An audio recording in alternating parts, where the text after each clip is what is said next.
platforms. So just my friends actually sent me things about the positive things actually. Since I just received a call from my friend saying one job on Instagram posted a guy causing blah blah blah and all of that. So I asked her to send to people. She did not. She had to come to my side and play to me, which I know is from Baba. Baba will be the one doing all that because that's how it was to my husband when he was alive. The only difference is that one is on the one they are doing for him that presently is on the media, while my husband's one is in reality. Do you understand? So that's how it was to my husband. So that's how I report it to people. That's how people come see out and everything. So, and I know it's from him. He knows he can't come to the media to swear for him the same way he usually do to his son. That's why he's sending people to do that for him. So, and I don't think like I hold anybody's explanation. I feel, and also, I wouldn't blame people to explain all that because some people actually do it for monetization. Some people need money to feed their families, so they'll drop entertainment videos. And also, I also ask people that love him genuinely. He has fans that really want to know what killed him. He has people that love him genuinely more than what the family does. So I wouldn't blame people trying to point the finger or do this and that. Do you understand? But I am fine with it. But it's scary because I'm not just going through all these pains. The only difference is I've been going through these pains with my husband when he was alive. But that one is physical. The only difference is this one is just on the social media, but not the same. So that's just different. So I'm used to pains. But my child, they have used to it too. Do you understand? So I'm just surprised that Baba could accept all those things. I said they can say anything to me. This is normal, but on my child, he's little. And the property my husband left for me and the other families I love, they have genuinely. Every other things I know, but there are things I want to eventually live in this life and hand over to somebody else. So they have the only property left for me that I have to take care of till my last breath. So I want to tell Baba to go be here and do it any on the same way he did his son. I want to accept it. I want to accept it. But that's the only reason I called him. And he knows me. He knows that I know more. He knows I know much. But I don't even want to come up to him and start really anything about him. Because I wouldn't want a situation where my people will have to turn him to death. I don't even want that for him. That is why I called him yesterday to warn him. That if anything happens to my child, it's never going to be funny. Because it's not the same thing we're telling him when his sons were alive. But which he refused, and I have to put him to his place because I get that to him. I didn't put him in the family, you don't want them. So I think they never should be. Okay, so I'm obedient. Promise obedient, okay, shit about that. So I have every right on my child. And I have to protect my last breath because that is the same thing that would make my husband be happy in the airport. Because that is the only thing he left behind. And not every other father has been fighting for. So I have every right to do that. So the only reason why I go through training yesterday is to let him know that let's show mommy, but let's show more. It is not possible. If anything happens to my child, I'm never going to take it like play with him. If he knows he's a true fighter, he should have done all this when his son where I was. And like, but when his son was going through a lot, his son went through the hurt, his plans, when he knows now, he knows everything. The guy went through, he knows. He doesn't sleep when he doesn't sleep. Baba knows, Baba will come. See him, when I went in the morning, so Baba knows the job we went to before he died. So, when I pretended to attack his father, the guy went through, he knows, he doesn't sleep when he doesn't sleep. Baba knows, Baba will come. See him, when I went in the morning, so Baba knows the job we went to before he died. So, when I pretended to attack his father, which is never his fault, he shouldn't be doing all those things. But when he's doing that for his sake, of people sympathy, which I respect his own decision. We all agree differently. But my child, no, I'm used to all this things. He knows. That's why he knows. That's why he would have told his people that I'm not getting anything. But go in there, going into the because truly I don't see all these things that they are posting. But for my child to have called me yesterday, she doesn't tell me any negative things people say about me on the media. But for him to have called me to inform me about that one, about the voice recorders that I needed to do something. But if I know that those people speaking all those things, they are nobody to because I don't know them.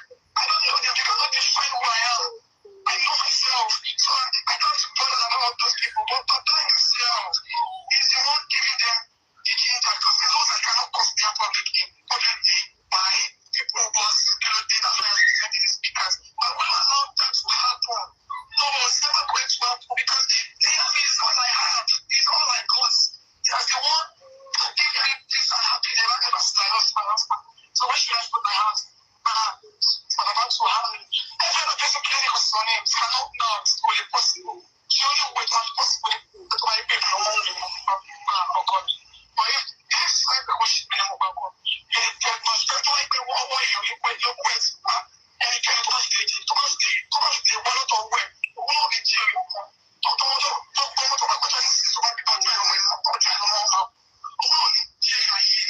Do you understand? So I cannot put my hands but every other person saying give this to Ilya. It cannot come to pass. It is not possible. But I know the impact Papa took on my husband before he died. And he's trying to do that to the only boy, don't do the child. He's left behind. So he's not going to, no, will you walk?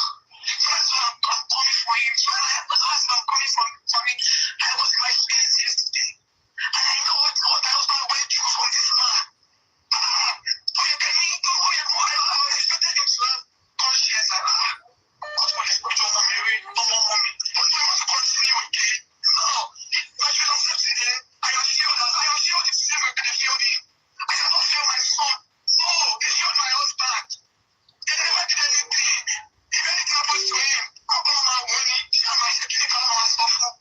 Do you understand? So this is what they do on my woman, they know.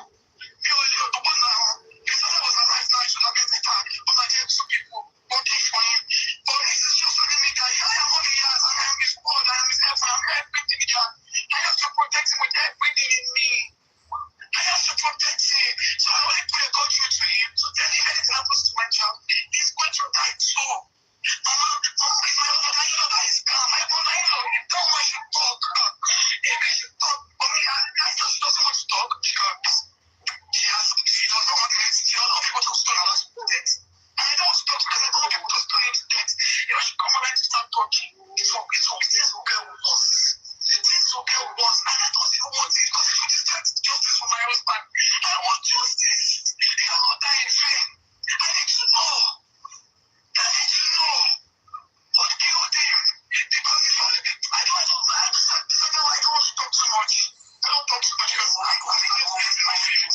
I'm very sure about this. I need to calm down. I need to also get some facts from you. Did you open any GoFundMe for you or for Liam at any point? I did not even know anything about GoFundMe or anything. Even the account of the open for Liam wasn't for me. My account is even on restrictions. So anything concerning money or anything, I do not know anything about it. I'm talking on the media. I don't know anything I go for me. You know, there are 16 GoFundMe accounts presently having your name, Liam's name, Mohbad's name. No, I did not. Also, another question. Did you have any CCTV in that house? No, there was no. We just parted to the house. I was just like doing the furniture. I think we finished the furniture. We finished the house. I think few days from my husband then I was finished setting up the house. I think few days before he died, so just parting there. So there was no like CCTV. But there were cameras there, but there was no DVR. That is the engine, right? Yeah, exactly. Yes. So there's this person bringing out the CCTV footage or somebody entering into the house. Do you think that's your house? No. Omowummi, why have you been silent?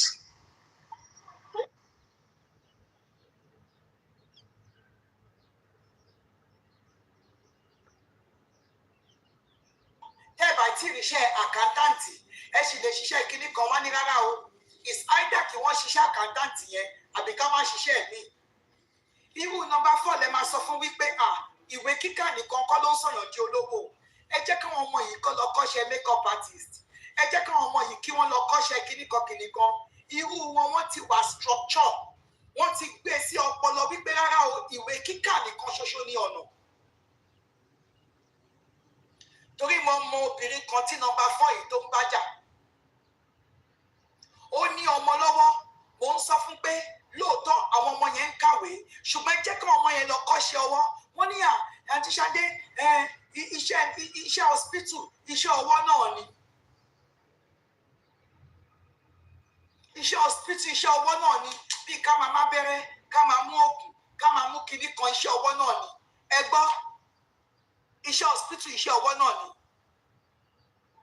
Àmọ́ àwọn obìnrin wa tó jẹ́ nurses tí wọ́n tún ń taṣọ, àmọ́ àwọn obìnrin wa tó jẹ́ social worker tí wọ́n jẹ́ makeup artist, àmọ́ àwọn obìnrin wa tó jẹ́ matron ní hospital tó jẹ́ pé wọ́n tún jẹ́ alága àjókòó. Ṣùgbọ́n tó bá ti jẹ́ nọ́mbà 4 yìí, wọ́n máa ń difficult láti change wọn because àwọn gangan fúnra wọn ló ń pè ní builders structure. Wọ́n máa wà highly resistant to change. Wọ́n máa wà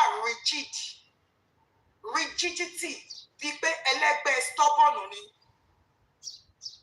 Being resistant to change ni wípé ọ̀nà tí wọ́n ti mọ̀ yẹn, ìwé la fẹ́ kà, ìwé yẹn náà la fẹ́ kà. Ṣé àwọn ọmọ Kúfẹ́mi Ọ̀tẹ́dọ́lá ṣé wọn kàwé? Àwọn Kọ́pì àti Tèmi. Kí ni Kọ́pì àti Tèmi ṣe ń sìn?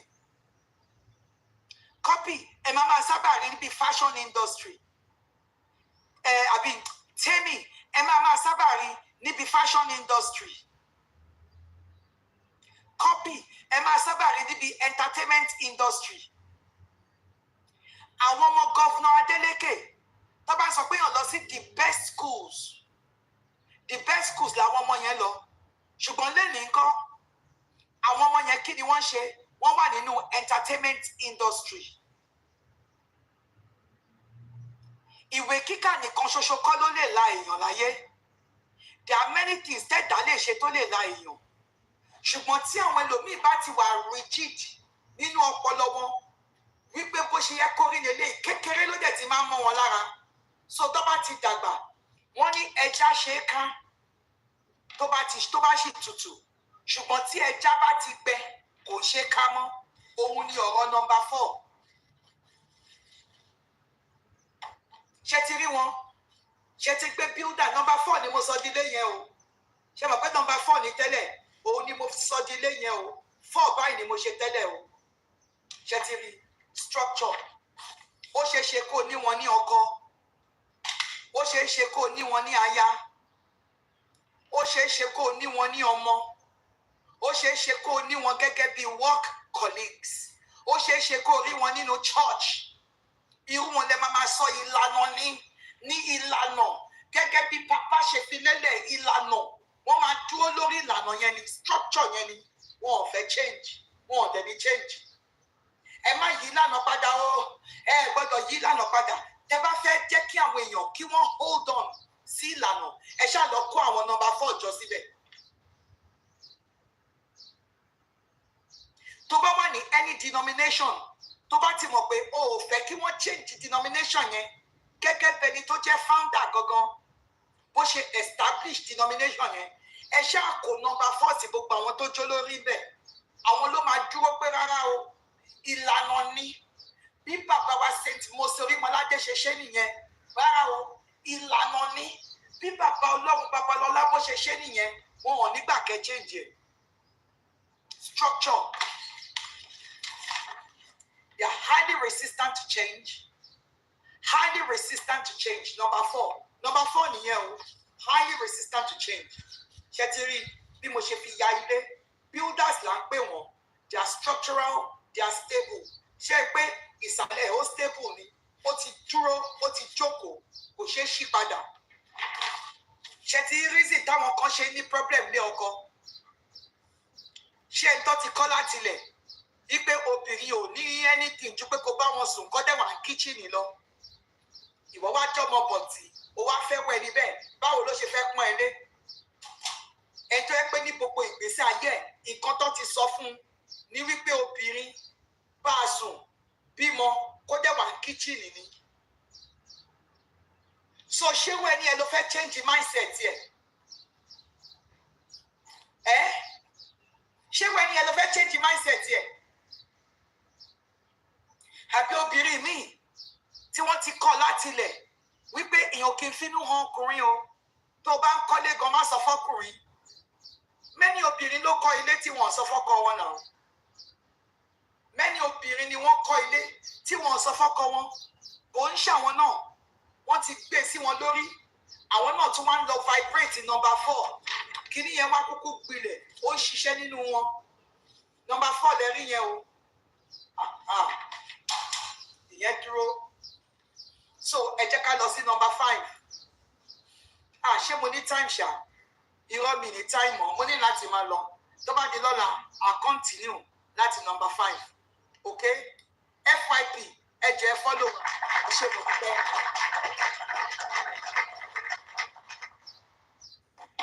ẹ rí pé mo ti ṣàlàyé number 1 fún yín mo ṣàlàyé number 2 mo dẹ̀ ṣàlàyé number 3 number 4 lásán di léyìí o ẹ rí pé number 2 ó ṣe gangan báyìí indecisiveness number 2 ló ní friendship àpàpàǹdodo number 2 ló ní wọn ò ní fẹ́ bẹ́ẹ̀ jà wọ́n dẹ̀ ń bẹ́ẹ̀ jà number 2 ló ní ṣùgbọ́n ṣé ẹ rí number 1 2 3 4 ẹ rí pé gbogbo nọ́mbà mẹ́rẹ̀ẹ̀rin ló ní nǹkankan in common òun ni ìbínú orí kunkun àti agídí gbogbo wọn ló gbé dání.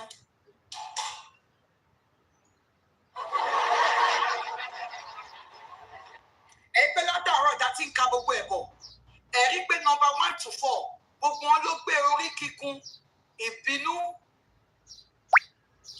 àti agídí gbogbo wọn ló gbé dání.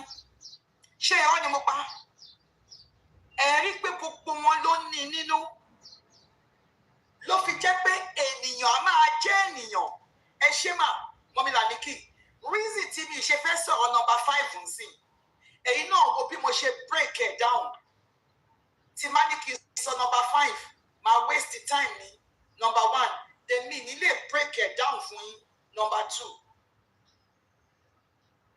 ṣó ti yé wa ẹ pé bí mo ṣe break number 1 tí mo break number 2 tí mo break number 3 tí mo break number 4 ó ti ń yé wa bọ̀ nísìn ìwà yẹn ló wà nínú àwọn èèyàn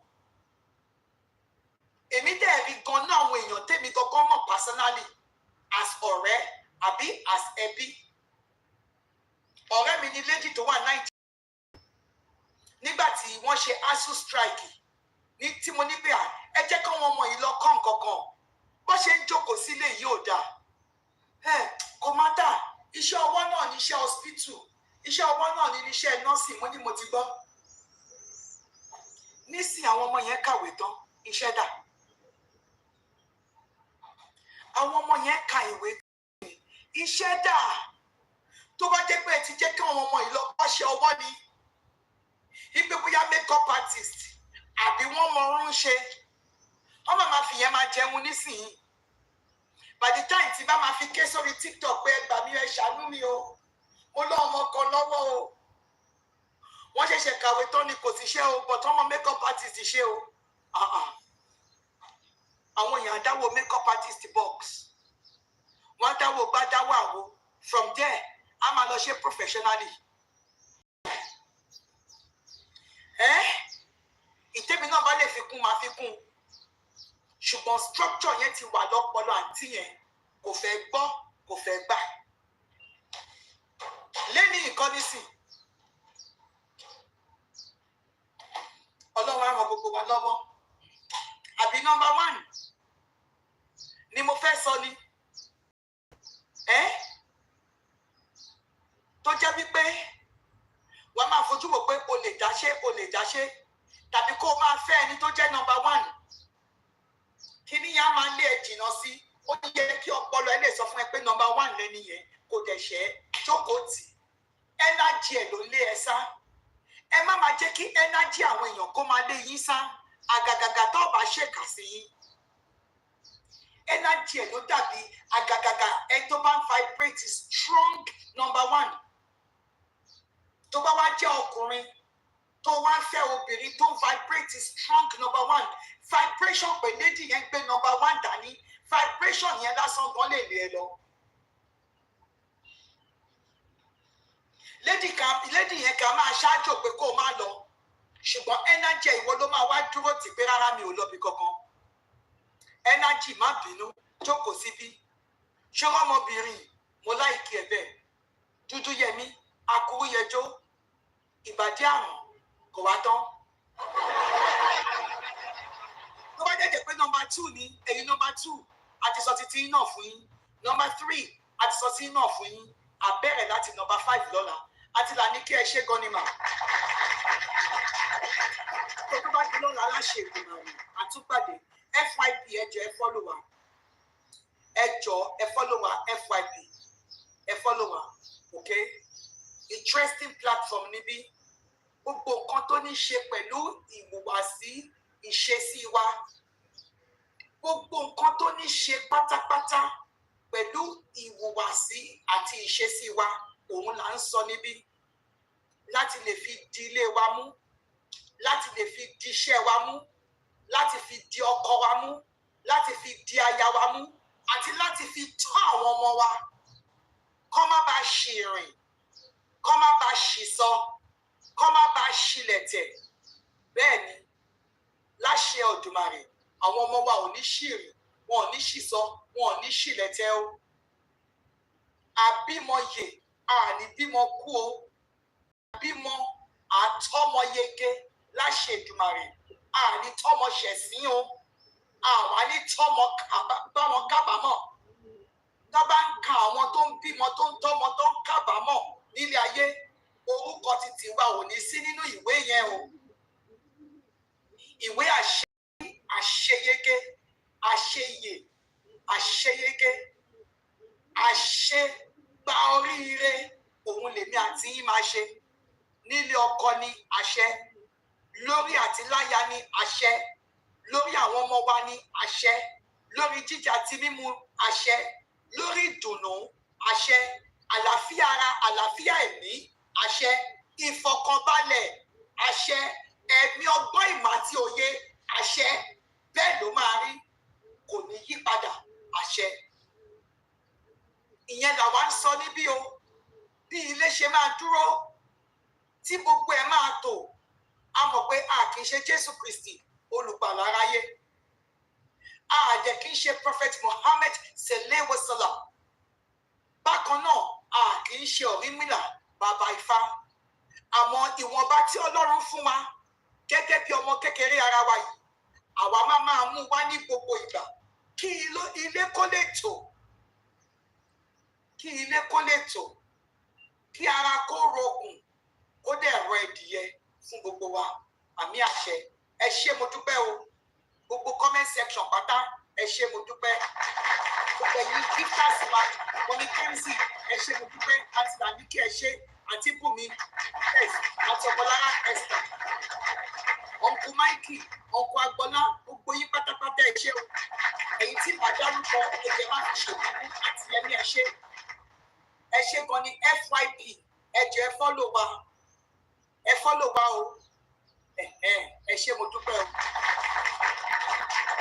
ẹ ṣé mo dúpẹ́ o tó bá di ní alẹ́ yìí again a tún padà bọ̀ ọ̀nkú Gbénga iṣẹ́ sà nínú ọ̀sẹ̀ yìí a tún máa lọ sínú matchmaking mo gbìyànjú láti ṣe matchmaking fáwọn èèyàn bíi mẹ́ta kan lánàá mo dúpẹ́ lọ́wọ́ ẹlẹ́dàá mi mo dúpẹ́ lọ́wọ́ orí mo dúpẹ́ lọ́wọ́ Olódùmarè mo dúpẹ́ lọ́wọ́ gbogbo èyí ń mọlẹ̀ pátápátá gbogbo èyí alágbára tẹ́ sórí ayé o mo dúpẹ́ lọ́wọ́ Jésù Kristi mo dúpẹ́ o fún gbogbo àwọn èèyàn tá matchmaking tó yọ sí eré mo dúpẹ́ lọ́wọ́ Ọlọ́run àdúpẹ́ láṣẹ Èdùmàrè ìwọ náà wàá rọ́kọ rere fẹ́ láṣẹ Èdùmàrè ìwọ náà wàá rí aya rere fẹ́ láṣẹ Èdùmàrè ìwọ náà wàá gbé ọmọ rere jó láṣẹ Èdùmàrè ìwọ náà ò ní dáàdì kan lórí ayé ẹ àmì àṣẹ. Because at the end of the day, no one deserves to be alone. It's nearly 20 minutes to 6 right now. I've got to go. Thank you so much for joining us for this morning segment. It's been a short one, but then again, I'm happy. I'm relieved. Okay, and we're going to be talking a lot about numbers again tomorrow. Please do not take anything we say on this platform personal. Okay? If we are talking about situations in life or life experiences of others, we're only learning. We are learning from them. We're not referring to anybody. Please do not take it personal. We see you again tonight. Have a lovely day. Thank you so much. Peace and love. Bye. Until Amiki Eshegonima. Bye. Mommy Luade Eshegonima. Until Denike. Until Tolu Eshegon. Thank you. Mommy Kemsi Eshegon. Bye bye. Oh, tonight. What am I talking about? Tonight. Ale Tuesday. Mommy Yemi Eshegonima. Ale Tuesday. Eshegon. Bye.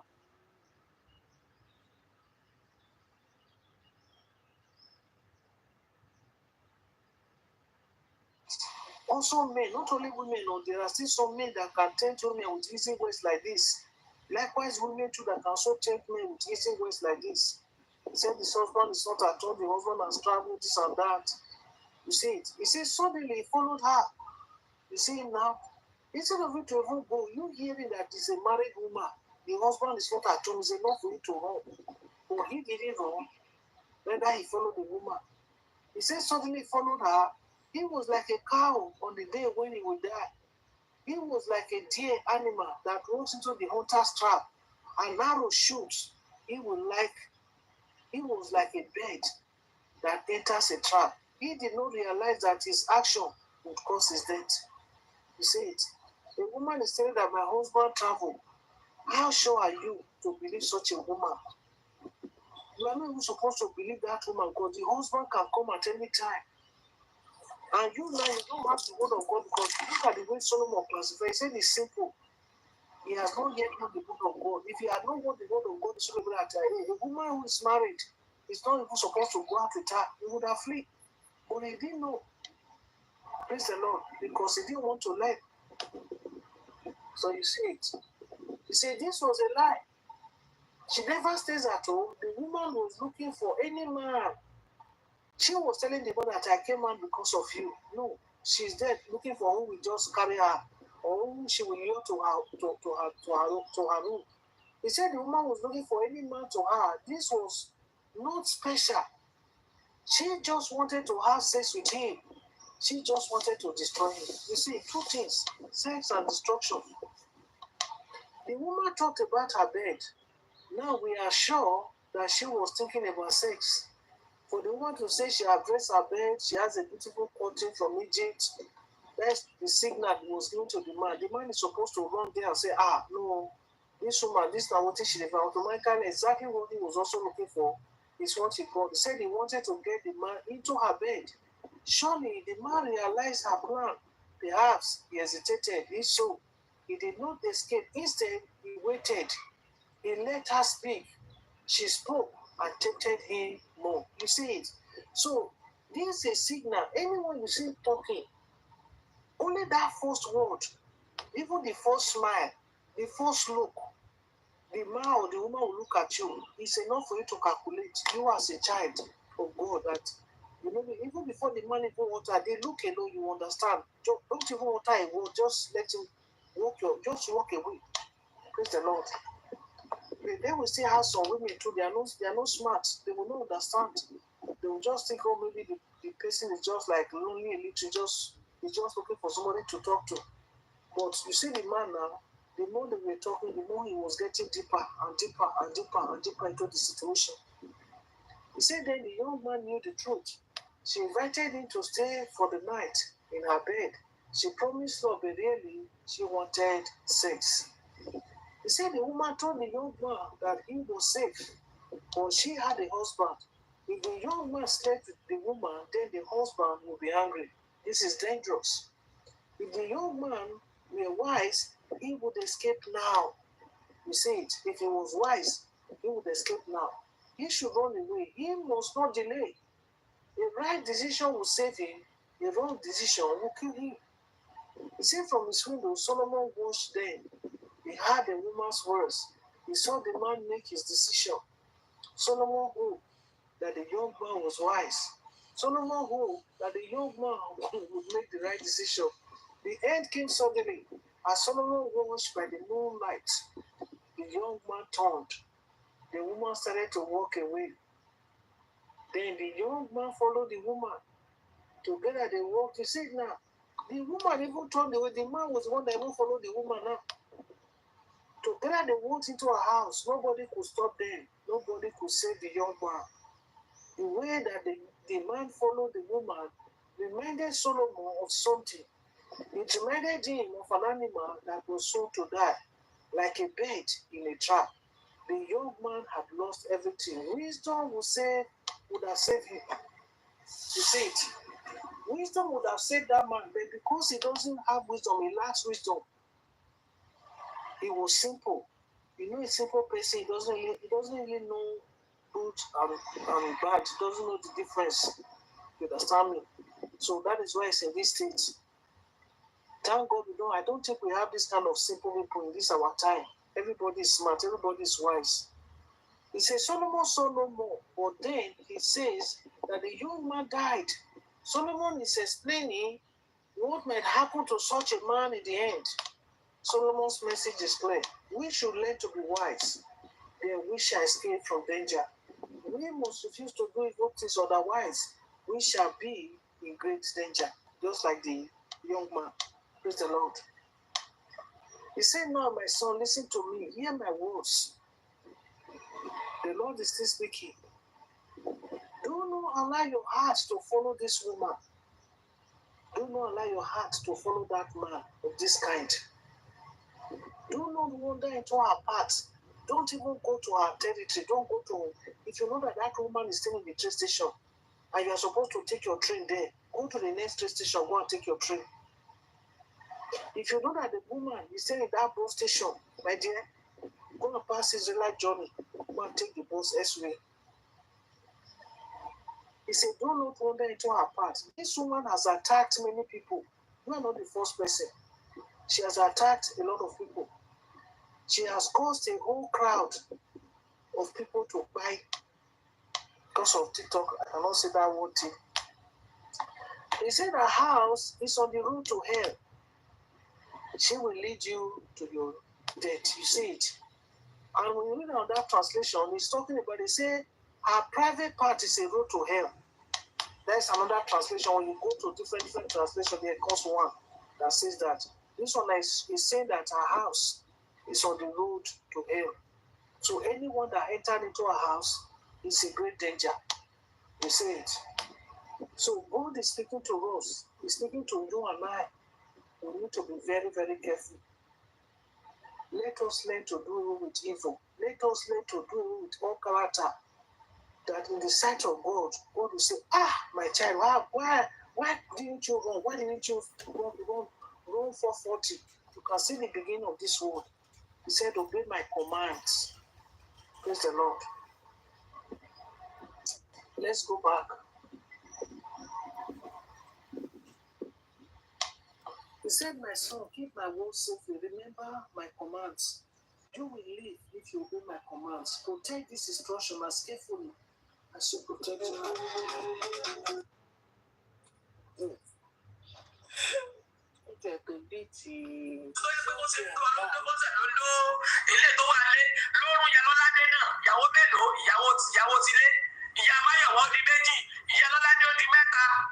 ìyá mẹ́bàdì ó di mẹ́rin bíọ́lá tó ń lówó ló ní bíọ́lá kan náà kò lè mọ̀ pé mo mọ dáadáa bíọ́lá tó ń fẹ́ tó ti kọ́kọ́ fẹ́ gbà kan tó tún padà fẹ́ padà gbogbo níbi àyè ni mo rí lọ́wọ́ o tó fẹ́ bíọ́lá lẹ́yìn yẹn náà gbogbo àwọn ìyàwó àdúgbò lílá o tún fẹ́ kan sẹ́kìtì ó di mélòó ìwọ nìkan tán sọ fẹ́ mú ni ọgbọ́n ara rẹ̀ náà sì rèé ṣé ẹ̀pọ̀n tó ẹ̀pọ̀n pàpàpà ẹ̀pọ̀n gbogbo tó gbé kiri ó lè sọ fún yín pé tó bá sùn ọ̀fọ̀ pé mo pa ọmọ ẹ̀ ó dẹ̀ fún mi ní lẹ́tà wá tó fún mi ní lẹ́tà kí wọ́n wá sí nàìjíríà wọ́n lè tó bá fún mi lẹ́tà wá nàìjíríà máa wá sí.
today, but I didn't hear why. You see, Gunfire. You see, all of these people, they're just funny cats. They're just messing around, like they're just fooling around. Because if you look at all of these individuals you mentioned, either Arif or either Corexi, all of them. You see, none of these people. All of these people, they know who they are, because all of them are just they're just beneficiaries. They've benefited in no small measure in terms of monetary. They benefited a lot from this cause, and none of them is clean, to be honest. None of them is clean. Good morning, Salzar. Sorry. We all know ourselves. All of us, we know We ourselves. know But the thing is, other people don't know who we are. You know what I mean? In my opinion, I can give a shit who anybody is, what they're doing, as long as it doesn't involve me. I'm here, like I said, I've been here for Mobad. I listen to everything that everyone's doing. Thundergazer, sounds hot. I listen to everything that everyone's doing. I'm actually kind of interested in the bullshit, but I'm not putting my nose in it. It's not my business. But I am listening to all of it, and it's quite interesting. I'm like, look at these people are fighting each other every day about who knows what. It's just anything, anything. And I find myself on a couple platforms where it's just total bullshit, and I have to actually leave. I'm like, oh no, I gotta get out of here. This room is toxic. You know, like, no, I don't want to be involved in this. So yeah, I don't know. I'm not involving myself into any of those things, but at the same time, I'm roaming around looking to see what's going on, because right now, with Mobad, nothing's going on. No one's talking about anything. We don't have any updates of anything. So I'm like, well, how do we talk about the Mobad case when there's nothing? Where I honestly believe we're coming to a close, and I'm willing to accept the results, because there's absolutely nothing I can do to change it. And there's absolutely nothing any of us on TikTok can do to change it, because we're not directly involved. You know what I'm saying? So I'm willing to accept my fate. You know, I always wish for the best, but it is what it is. Yeah. Go ahead. Yeah. That's logical. And that's the right way. Anybody's mind should be working. You know, you always prepare for the is it hope for the best and prepare for the worst or something? Yes, exactly. I always prepare for the worst and hope for the best. Yeah. Yes, you're right. So yeah, you indeed correct. When you said that, because there's really nothing going on now, and you know that's why you now see that people are just trying, like you know, everyone is fighting one another, and some people, you know, all of this petitioning thing. I just think people are they're just a joke. You know, I've never heard of all these petitions so much in my life. In the United States, we don't have, it's not like that. You can't just go and petition people. I'm like, what? I said, I've never seen so much petitioning in my life. Whether it's attended to or not, everyone's always threatening petitions. Petitions here, petitions there. I don't see the point in it. Here in the United States, if we're after somebody, we sue them. We just sue them to court and be done with it. We don't want to have someone brought in for questioning where it's not going to lead anywhere. No, we go straight to court. Sue the person, be done with it. There's a lot of games going here. I'm like, oh my goodness.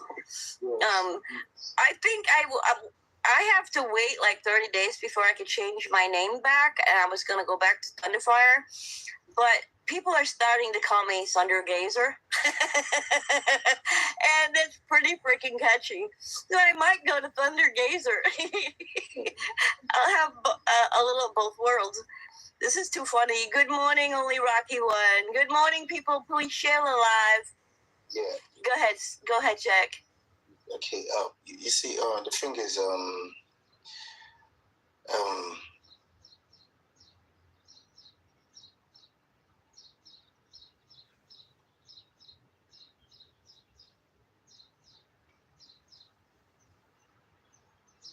some kind of small connection, I would say, with some small police officers, or maybe like a DP, or maybe like a CP or whatever. They trying to flex their muzzle, trying to like intimidate the other person, or that, and that's why you find all of these petitions that everyone is now writing as though it's some kind of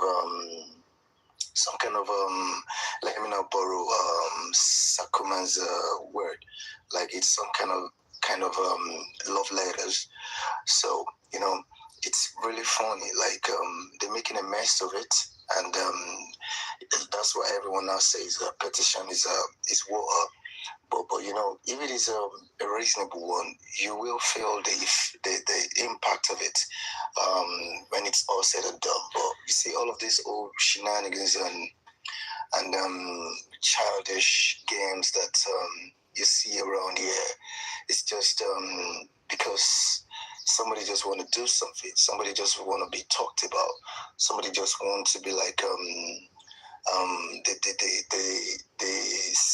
the topic of the moment. So that's why they do all of this often, because you're right. They should have gone, if you know you've got something again. Someone has done something to you, or you have a reason that maybe someone has maligned or whatever you want to say that they've done to you. You should go civil way. You should sue them. You're right, sue them. And if you sue them, because you want to get something out of it, that makes sense. Because when you're talking about going by the way of petition, that means police is involved. You have to go through the police, and you say petition. The moment vital ingredients are not, they're not there. The moment it doesn't hold water, it's discarded. At the end of the day, it's going to be discarded. And if you even push further by probably bribing the police to push it to court, it doesn't matter if they take it to court. It's still going to be thrown out instantly, because it doesn't. If it doesn't make sense, it doesn't make sense. So anybody can petition anybody. To be honest, in this course, because all I see now is everything is just like it's like a joke now. People just everybody's just having fun now. Like it's more like cruising now, because the time when the work should have been done properly, when the proper work should have been put in, that wasn't the case. That wasn't done, and that's why everybody finds themselves where we are now, or where they are now today. So, and it is what it is. Everyone, you just have to accept what it is, and people shouldn't sort of like be so how would I put it now? Be so emotional, or be so immersed in this case, to the point that they will have to be fixated on it, like, oh, no, I'm not gonna, I can't take this, because at the end of the day, you're gonna be affecting yourself. Your mental health is what is more important. You have to understand that it is what it is, and you can't change it. What you cannot change, you can't do nothing about that thing. So you don't have to worry about what you can change. Don't bother over what you can change. Because exactly. I don't put myself into something I can't change. I'm just here long enough to get results. And from there, there's nothing more that we are used for. There's nothing else that we can do. Are we supposed to keep coming on TikTok for Justice for Mobad when he got his justice? What are we going to change? Absolutely nothing. It's all going to fade away. Mobad will get buried, and everything will be forgotten about. So why would I be still coming here for that reason? I have to find another reason to come to TikTok. So me playing around today with my heritage, I'm thinking maybe I will go more into that, and I will start a page on that, or take out everything and restart it with my heritage, the Indian pictures, the photos, some education on it, and maybe I'll do that. I'm not sure. But I also thought about doing TikTok shop, but I need 10,000 followers.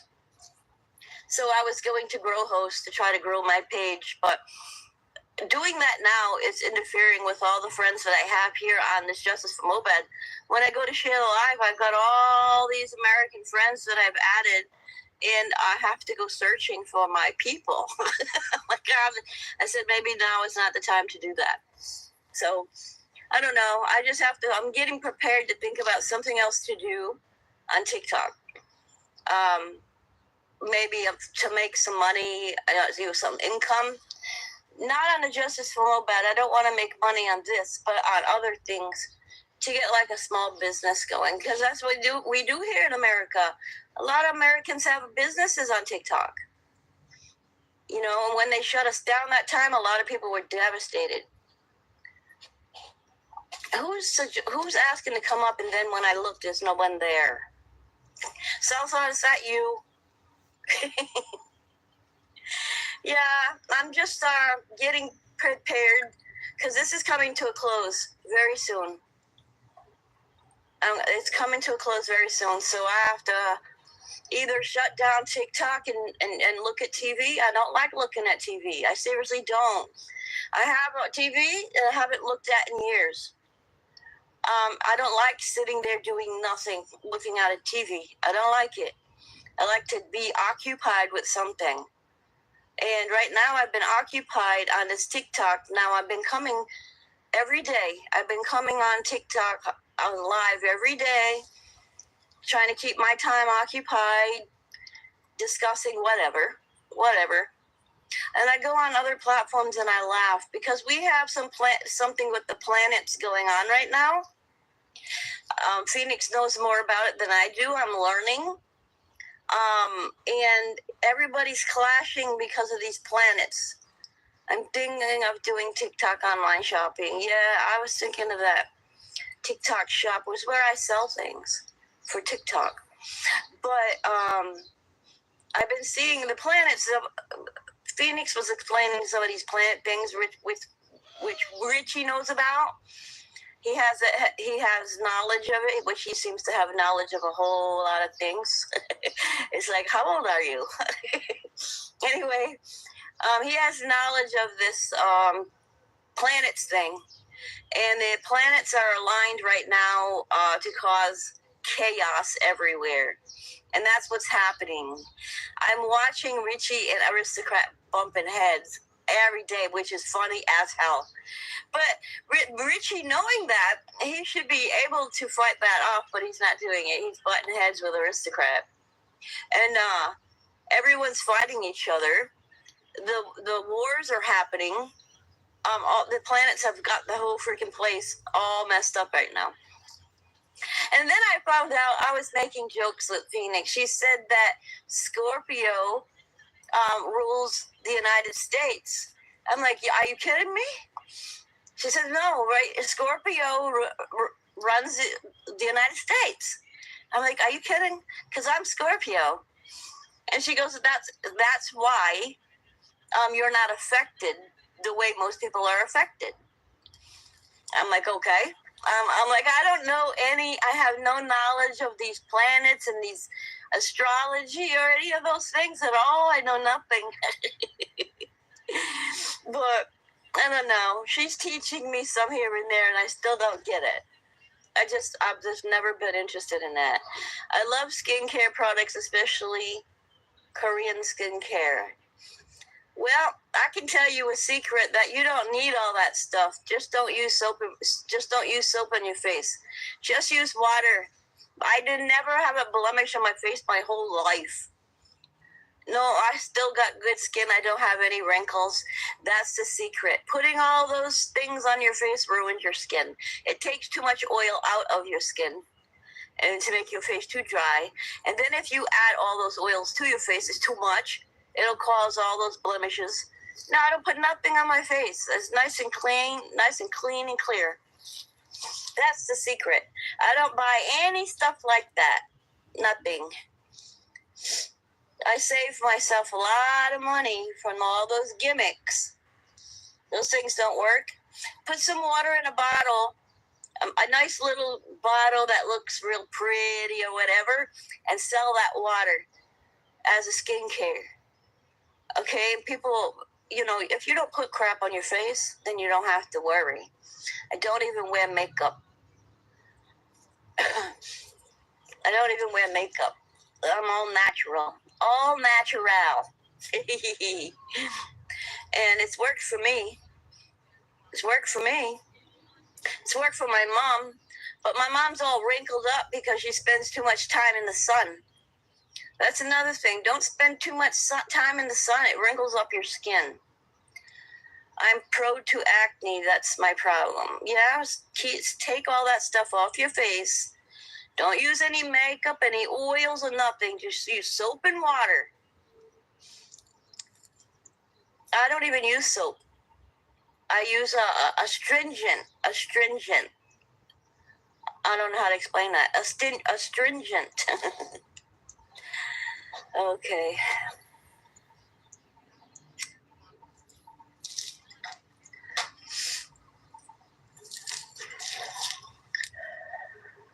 Good morning, Salzat.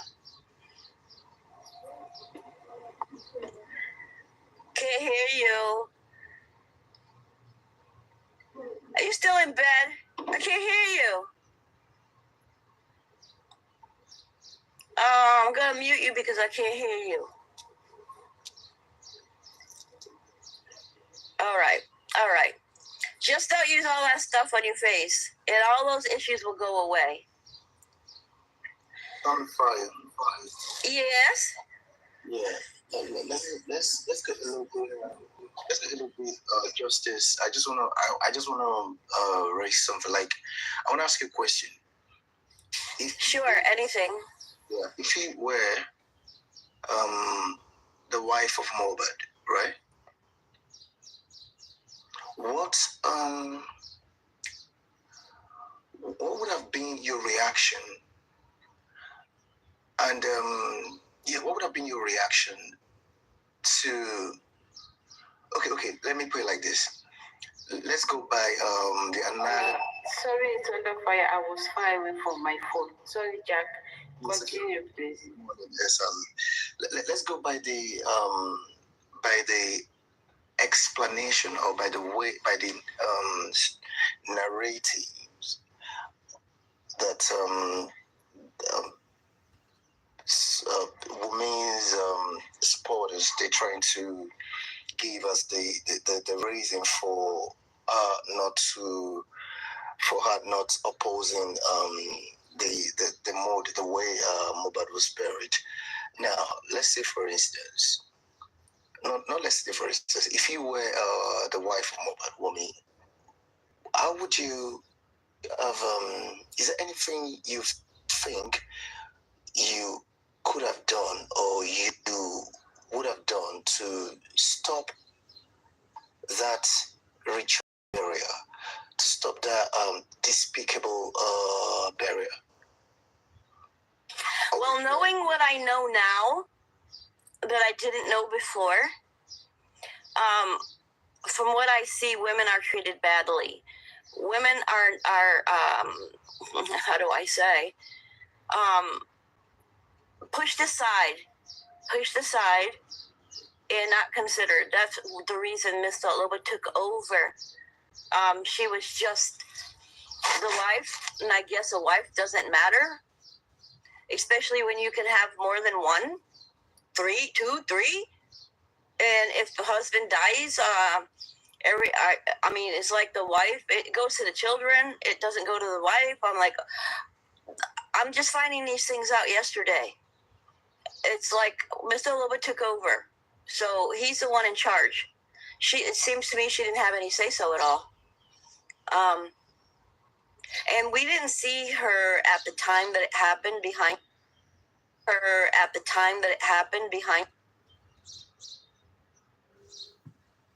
We weren't there. It's behind the scenes, that kind of thing. But knowing what I know today, what I found out yesterday about how it doesn't even matter if you're a wife, the parents take over, or the father-in-law takes over, like he did. That's exactly what he did. He took over, and she didn't have any say so. If she was to go to the police, what was she going to happen if she went to the police? You know, leave these people at their own risk. I don't know. How is this? But you're not Nigerian. You're not Nigerian. You're Sierra Leone or whatever that. Now. It's the same system. It's the same. Under fire. Africa is huge. Jack, let me ask a question, please. Imagine that night, Wunmi was in the car for 3 hours. She never went down to the police station. At first, she was in the car with Baba. Baba said when he saw, like after 1 hour, Darusha was just going in and coming out. That was the time Baba also got down and went into the police station. From what I understand, Mr. Mr. Loba sat in the car for 3 hours as well. What were they both sitting in the car for 3 hours? He said after 1 hour. He said after 1 hour he got down. After it was Wunmi at first with him, and later he went down. So Wunmi never got down from the car. She never went down. She was there. So if she was really against everything that was happening, wouldn't you think she would have gone into that police station and tell them that this man I suspected is dead? It's like, I'm not satisfied. I told him for us to go and do it traditional way, he's refusing, and now he's taking him for burial. He's not going to put him in the morgue. Something like that. You should give a clue. You should make a case if really you wanted a case. But she never wanted it. Trust me, I will never lie on her. She should come and challenge me. If really she really wanted Mohbad to be laid in the morgue. In fact, to be honest, I think they were all in conjunction with each other. All of them. Nobody fought for Mohbad. You know what I feel? This is what I feel personally. Number one,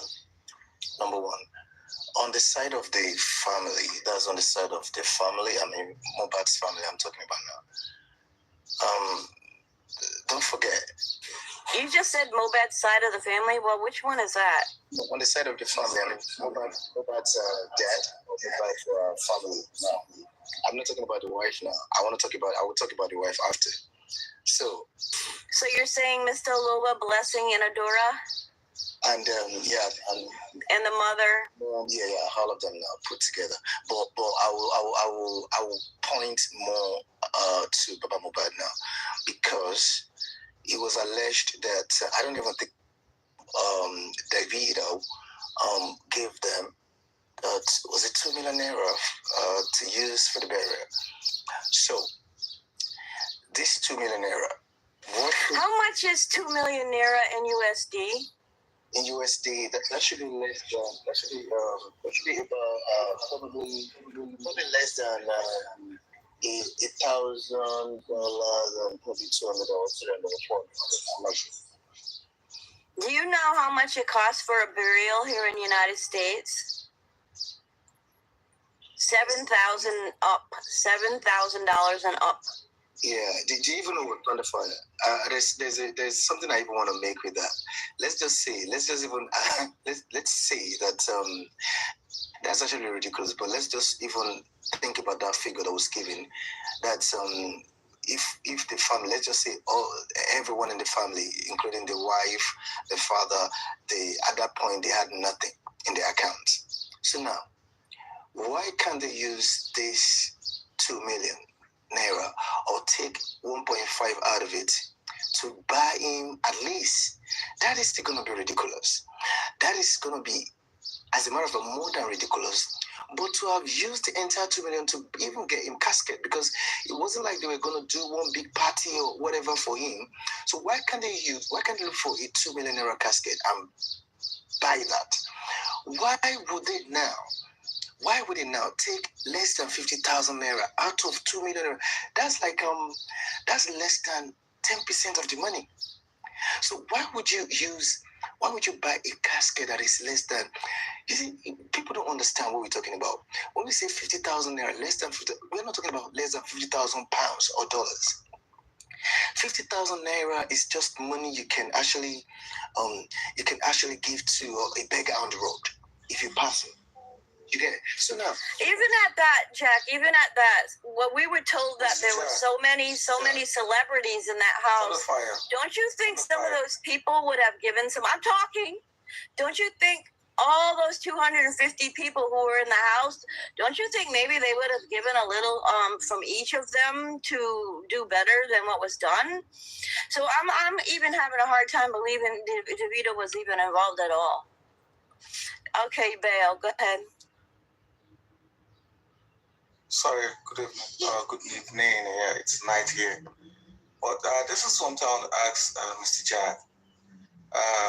Talking about the circumstances that we are all here for. It is not about the casket.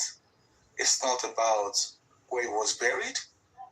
What it's about is how he died, what killed him. Every other thing is... That's not completely true, because if you go to the courts or through a lawyer or investigator, sometimes the way that someone is killed decides whether it was a personal killing or not. You know, when someone is a personal killing, sometimes they will, let's say, they will stab someone 100 times for personal anger. You know, some things are done for personal reasons. And if he was buried the way that he was buried, with a bent neck, whatever, it sounds personal to me. You know what I'm saying? Some things are personal. Yes, go ahead. I understand that. Let me say something here. What you said, what you just said now, I understand, but if you really want to put things in the right perspective, what brought all of us here is not actually what killed him or who killed him. What brought all of us here, what led to all of us being here, was because the crowd at Ikorodu, when Mohbad's body was brought in that casket, they saw the state of that casket, and they were shocked, and they sort of like disbelieve that it is their own icon that is in that sort of despicable casket. That casket, actually, do you know that reaction? How will I put it now? Let me put this. The despicable sight that they saw led to them pushing for that casket to be opened, because they couldn't believe it, that it would be Mohbad that would be in such a casket. And by the time probably they opened and they're like, so that sort of like gave everybody a feeling that what went wrong? What did these people actually do? What did they do with this body, with this guy? And why did they want to humiliate him this way by giving him this kind of final respect? You know? So it was because that created suspicion that there is more to the death of this guy. That is why we're here. Who would have known that there would have been nobody asking the question as to who killed or what killed, because they just made people to believe that it was just natural, that everything was okay. He died. Oh, he died, you know, Mohbad is dead. That's the thing. So we are now getting to ask question, who killed? How did he die? Based on that despicable casket and the manner and the way in which he was laid. Let me yes, that could definitely lead to the pyre, the whoever did it. Now let me ask you, outside of the circumstances of how he died, despicable, gory sight that everybody saw, right? Where did it generate from? Good question. Now, talking about how that came about. Talking about how that came about. Let me put it my own way. Talking about how that came about. Now, that question has got it's got sub questions, because you won't be talking about that without talking about the fact that both Mohbad's family and they would have gotten away with this evil act if the public had not cried out, and if the public didn't suspect them, if the public didn't disbelieve, if the public didn't question why they will bury this guy in such inhumane manner, they would have gotten away with it, and there will be no one talking about Mohbad today, and there will be no one that will know the evil that was done to that boy in terms of the casket, because they sealed everything up. As a matter of fact, they would have gotten away with the burial, and the burial that they even meant. Let me tell you something. Sorry to cut you. Let me finish, please. Okay, go ahead. So now, there was already evil committed against Mohbad by the two families already. I'm talking about the wife and because the wife, if anybody's telling me that because it's patriarchal whatever society, that's bullshit. That is not all in all, because if the wife had the temerity, if she had the audacity to go to take to our social media handles to say that, some people kill. So she could have done the same thing. She could have gone to our social media handle and say, look, I will not allow my husband to be laid or to be buried in this despicable manner. I'm talking to my husband's family that let us give this guy a befitting burial, but they have taken over this whole thing, and they want to do this, they want to do that. The public will cry out. The public will they're going to come to our rescue and say, why do you want to do that? They want to stop them, the family, but nobody did that. As a matter of fact, till today, as we speak, I'm always wondering how this family, these two families, they're able to go to bed and close their eyes, knowing what they did to Mohbad in the first instance by burying him in that manner. None of them has said, it's really a big ache in my heart to know that my husband or my son was actually buried in that manner. Who engineered that? Who anchored that? Who championed that? Who arranged that? None of them. All you hear them cry about is Mr. Jack, I think it's too long. It's money to remember. That's all they cry about. Okay, Mr. Jack, sorry, because it's kind of too long. I may not be able to remember to answer or to react to it. You understand? But like I've said, I'm trying to, the best way to handle this Mohbad situation is filter out how, where, and exactly the situation that surrounds this death.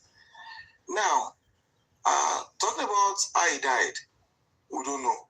That is what we are trying to find out. Now, talking about how he was buried, how he was treated after his death, which is a crime under the Corona law. It's there too, right? Talking about that. Now, who are the people that have committed a crime against the state in the burial of Mohbad? Let's ask this question. I can say about Mohbad instructed.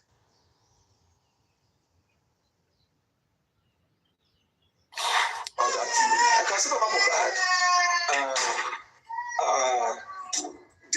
not do right by not staying back to see how Mohbad was treated, put in the casket. I can say that Baba Mohbad didn't do his due diligence in that aspect. But now the people that he bestowed the power to do it, did they do the right thing? No. You understand? The 2 million, the 500,000. I mean, as agreed, as it has been put out there under the corona inquest and through the social media handle, Baba Mohbad was social media handle. Baba Mohbad was.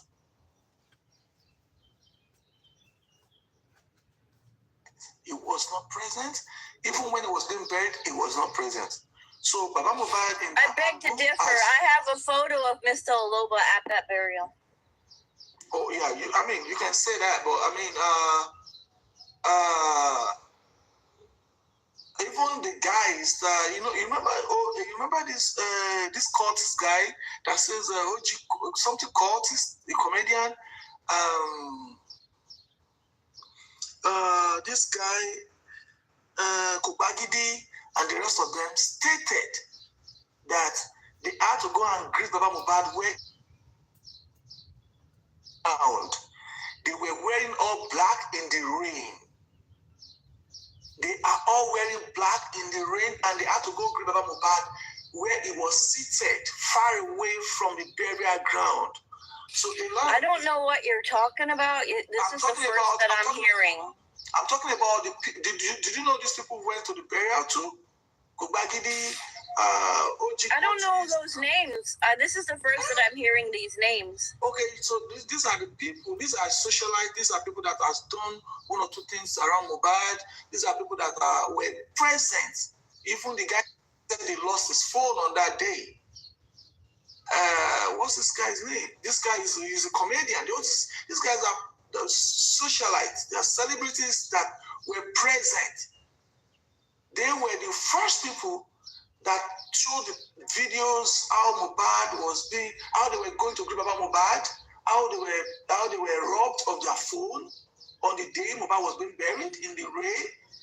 Baba Mohbad was. They showed how they went to go and greet Baba Mohbad where he was. Let's start from there. It's every video that is being circulated. Are you trying to say he wasn't there when he was there? He was not there. Were you there? I was not there. Okay, then you don't know if he was there or not. He was there. Were you there? Are you there? Were you there? Okay. I have the proof he was there. Okay, you have the proof, but you were not there. So how do we go with that? How can you possibly have proof someone wasn't there if you weren't there? Asking by how do you have proof that he was there when you were not there too? Can I ask Bayo? So let me collaborate what you are saying, Bayo. Let me collaborate what you are saying. To be honest, what Bayo is trying to say is that Baba gave the instruction because in Yoruba tradition, the parents cannot stand, where they are putting, like burying their child on the ground. So that day, Baba was like 2 houses away from the burial ground. Not that he was not around, but he was. He was at the burial ground. He was at the burial ground with Bade West and his PA. No, wait, under fire, wait. Let me give you the right information. I will not lie for you. I will not deceive you. You know me now. He was at the burial area, but not on the place where they were burying Mohbad at that moment. When they covered up the body, that was the time Mohbad's friends, OGB Curtis, and this other boy, that have that. And that's Muslim guy. Okay, yes, they arrived. That time they were even about to leave. People have started leaving. That was the time this boy, how they call him, Ade West, was even leaving. He was almost up the hill. Then these boys arrived. They arrived late. They are very mobile already. that was the time they pointed where Baba Mohbad was. Then Baba have to come. Yeah, they have to go and bring Baba to come and pray with them on the grave. But that time, the body have been covered already. Trust me, that's what happened. But Baba was aware of the burial and he was around. Not like he was not around. He was around, but he was not present at the burial ground. That's what happened. Thank you. So, outside of that, the 2 million, Arifa already stated that this is how much the casket they got, and this is who paid for the casket. In fact, Arifa stated that the man states that the guy was desperate, which is the Darusha was desperate to get any amount of casket at the time. So if he was negotiating, where was Baba Mohbad at the time he was negotiating for this casket? He was not there. When Baba Mohbad said he left them at the morgue, that there's camera at the morgue. You understand? This camera will put clarity to it. Even the wife that stated that she was not there, the girl said that the Darusha said she was there. She was present, and they were all agreed. The only two people that were not present was Baba Mohbad and Abosede, because Abosede did not follow them to the morgue. You understand? So, casting aspersion, creating wrong narrative, let us be sincere with ourselves. A lot of things have happened. We are not happy with what happened. But the fact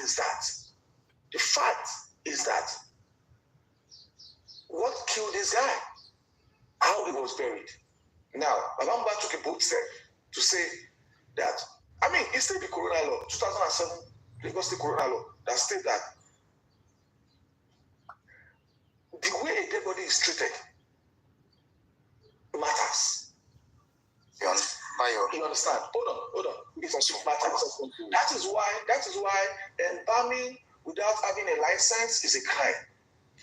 Tampering with a death that has been ruled as homicide is a crime. And that's why Baba Mohbad went to the station to report a crime, which is the embalming case. Quick question to you. He never reported a crime, so don't change it up now. Quick question. Yeah. Embalming has been reported as a crime. Quick question. He never reported the death as a crime. How do you know? Are you sure? The embalming was not reported by Baba Bayo. It was supported by people that told Baba to go there. It was not Baba. It was not Baba. Is it like this is what we've argued around a couple of times? You understand? Odumosu and Baba Mohbad, they all agree on the table. The Corona Law, this is established. This established. Baba Mohbad, we have picked an angle that a crime has been established in this angle. Baba Mohbad is not a lawyer. His lawyer advised him. The people that are around Baba Mohbad, they are not lawyers. The only person that can establish a crime here is the lawyer. When they were applying for the embalming case, they were quoting laws, sections of the Corona.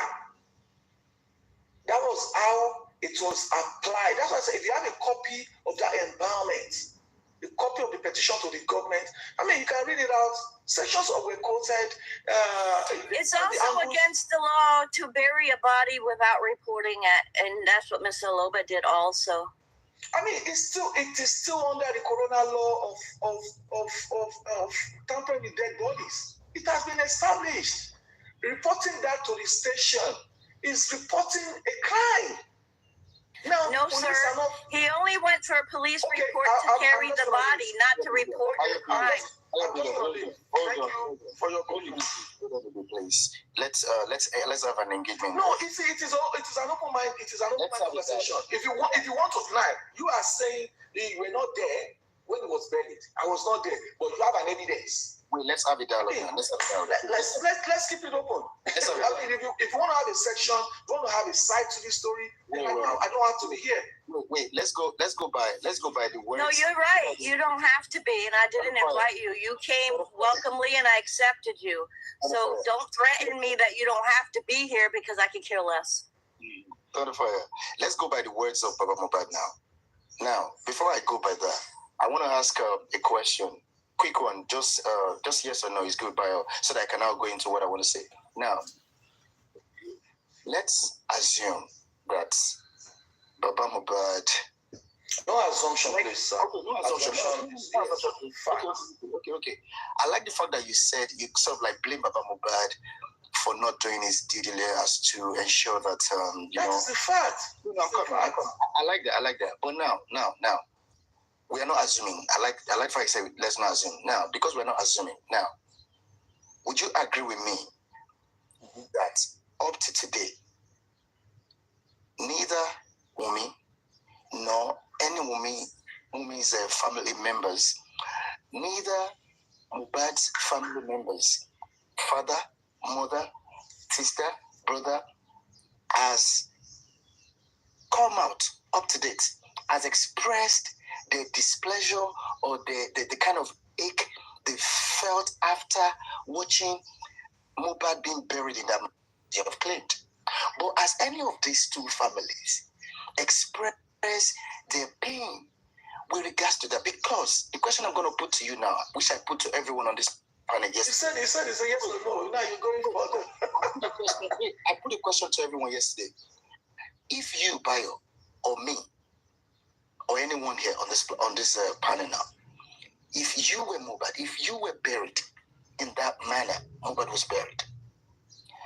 For instance, if I was buried in that manner that Mohbad was buried, knowing fully that I had a wife, I had family, I had father, I had mother, I had brother, I had sister, I would feel betrayed. I would feel like if I had about the spirit. You're talking about the spirit of Mohbad, right? No, I'm talking about myself now. If I was Mohbad, I was dead, and my family. And God forbid, you're not dead. I'm just talking about you're talking about the spirit of Mohbad. Will you be happy if you were buried that way? As the spirit of family and your wife. That is the spirit. The spirit is not. The spirit is not. I'm asking you a question now. I'm asking you a question. Personally, will you be happy if you were buried with your family? Mr. Jack, that is the spirit. Nobody has been to the underworld to say this is what I experienced in the underworld. Wait. What he's saying is it's okay to be buried that way because Mohbad can't feel it anymore, which is the same as cutting someone's body. It's the same as cutting someone's body up into pieces. It's okay because they're not alive anymore to feel it, right? Same thing. So I mean, if Mohbad is not happy about the way he was buried, it's a crime. It's a crime. It is a crime. If Mohbad's spirit is somewhere right now, he's not happy about how he was buried. Is Mohbad's spirit not happy about how his father is going around asking for what killed him right now? It's a question to you now, Mr. Jack.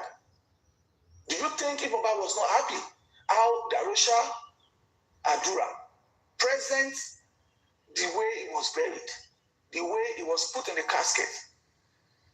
Baba Mohbad was not there. Baba Mohbad was not there, right? But Adura, Darusha, so he says. We've been told he was there. We're being told he was there. Can I finish, please? So if he was not happy about how Darusha and the more people Darusha paid, despite that he has the 2 million naira in his coffin to bury him properly, if he's not happy about what Darusha did to him, his wife did to him, is he not happy about what Baba Mohbad is doing right now? That is the question right now. Now, let's go back to how and what killed Mohbad. Two things. How he died. Not established. Before you go back, let me ask you a question. Before you go back. Wait. This one you finish now. I should ask you a question from there first, please. The manner he was buried and if he's not happy or he's happy. Now, you said... Yeah, let me ask you a question, please. Now, he said he's happy the way Baba is going about the justice, right? Let me ask you a question from there. Mm-hmm. Can you, with your conscience, swear with your conscience that all the steps that have been taken by Baba was not initiated by him? can you swear with your conscience? I don't understand. Now, I don't understand. No, please. like as a father, okay, for example, me as a mother, nobody has to tell me what to do, or every day when I wake up, I'll be thinking how to go about the justice of my child. Papa has never thought of that unless you guys tell him what to do. So can you swear with your conscience that all the initiative, like Baba have went to TV, everywhere he has gone, it was initiated by swear people, and bite the knife. Exactly. So he should swear that this justice for Baba is fighting. It's actually coming from his heart. Nobody is pushing him. Nobody is controlling him. Nobody is telling him what to do. Okay, go here, go there, go there. Tell me, please. Sazot, before I swear, right? Yeah. If you are standing, and if I'm standing right now, some people are around me telling me the way to find justice is go to the station, and I go. If somebody is right here saying, go to the media house, and I'm going. Somebody is telling me, write petition, I'm writing. Then somebody is telling me, go to publication, and I do it. I mean, all of these advices is coming, right? And I'm doing all of these advices. Am I not doing what I need to do? Regardless of how he's doing it. What if it's not? Hold on, before I swear. What if they're telling me he's not doing it? Ask me a question now. What if they tell him to do it? Sazot, what if all these people that he's telling him, what if they tell him and he didn't do it? What will you do? What will you categorize that to be? You are saying Baba do private autopsy. He did it, right? You're saying Baba petition Wunmi. He did it. Did he not? Baba Mohbad, sue this person. Baba Mohbad, do this angle. This lawyer are also advising, let's go this way, let's go this way, let's go this way. He's doing all of these things. Right? Hold on. Let's also finish. Don't you think that's the reason nothing has been happening, because it's actually not coming from Baba's heart? Baba must be intentional about the justice. If Baba is intentional, we'll get the justice. Now, if Baba is intentional, he's doing all of this stuff, to the angle he's doing it, how are they handling intention? The people, he's doing it to the same set of people, right? The public, the government. Everything Baba Mohbad is doing to the government, right? Yes or no, Sazot? Is it to the government or is it to the public? Please, yes or no? He's doing it for the public. No. All the action is taken. It's taken towards. Sounds like we can't hear you. Hear me now? No. All the action, all the step is taken. It's taken towards who? Yeah, we can hear you now. Okay. All the action is taken. Is it taken to the government or to who? To the government or towards who? Which question? Which one? You said his intentions are not pure. That is why nothing is happening. And the action is taken. The ones the public advising, the one somebody that is calling him is advising him, the ones the legal team is telling him to do. He's taking it for a reason, right? And all these reasons is to what reasons? To challenge the government. Is that not it? Yes, to challenge the government. Has the government responded and react? Have they done it the right way? Yes. Have they done it the right way? Yes. Have they listened to him? Matter of fact, he has a court date today, I believe. Have they reacted to him? Have they reacted to him? Have they responded to him? They have reacted to some. And some to some. And they act, why are they not reacting to it? Because it's a crime against the state. A crime has been established. Let me just get one question. Sazot, a crime has been established. Let Jack speak, Salzat. Salzat, he's trying to get over on you. Let him speak with Jack. No. He's not going over. I know he's Let me engage him for a while. Yeah, we're getting somewhere. Don't worry, we're going to get somewhere now. Yeah. Let's just keep it calm and cool. Now, everything is calm and cool. You said that you asked a question. You said, is Mohbad happy with all the moves and all the actions that his father has taken to get him justice. Okay, I like that. So now I want to ask you this question, number one question. Can you tell me, just in a quick way, can you tell me one thing that Baba Mohbad set out to achieve in terms of getting justice? What has he set out really to achieve so far that he stated with his own mouth that this is what I want to find out so that I can do this? I mean, if somebody, he stated is clearly, if you have not seen the statement he wrote at the station, if not, maybe some people are not opportune to read his statement at the coroner. Well, you've heard what he said on the national TV. It says that he wants the police to do phone forensics. He wants to have the access to the CCTV of the house where Mohbad died. The CCTV. And he said, hold on. And he also stated that the hospital that treated Mohbad, that they gave him documents. Let me help you. That's not where I'm going. Let me help you. That's not my question. I'm telling you, things are done. We're coming to that part. Hold on. We're coming to that part. I just don't want us to waste our time. Now, this is what I mean. First, we're coming to that part. Baba Mohbad has said it unequivocally, crystal clear, that what the biggest thing he really wants is to know the paternity of that boy. That's the DNA. He said part. He said it's two things. I'm coming. He's always saying two things. Mr. Jack. When he knows the DNA, when they resolve the DNA, that is part of the killer. He's gonna be I'm coming. That's not even the issue. Where I'm going is this. Just calm down. Don't be too hasty or too aggressive. Now, this is what I just want to say. One thing is clear. He wants DNA. We are coming to other part because other part is long. Jack, I'm coming. He wants DNA or not. You know that he wants it. So now, it is part of his quest. I'm coming. Part of it. That's good. Good. Now, hey, let's use the right words. Okay, good. Now, he has. I understand that the reason why the DNA thing is no longer having any headway is because the previous lawyer, Odumosu, asked for 10 million naira. For Jack. Mr. Jack. Let me finish. Go to Ikorodu Magistrate Court. Wait, you're going to correct me. I'm coming. Go to Ikorodu Magistrate Court. I'm coming. And check the case file of the DNA. I'm coming. Active and very, very active. Wait. Please, if you are not sure, just ask questions.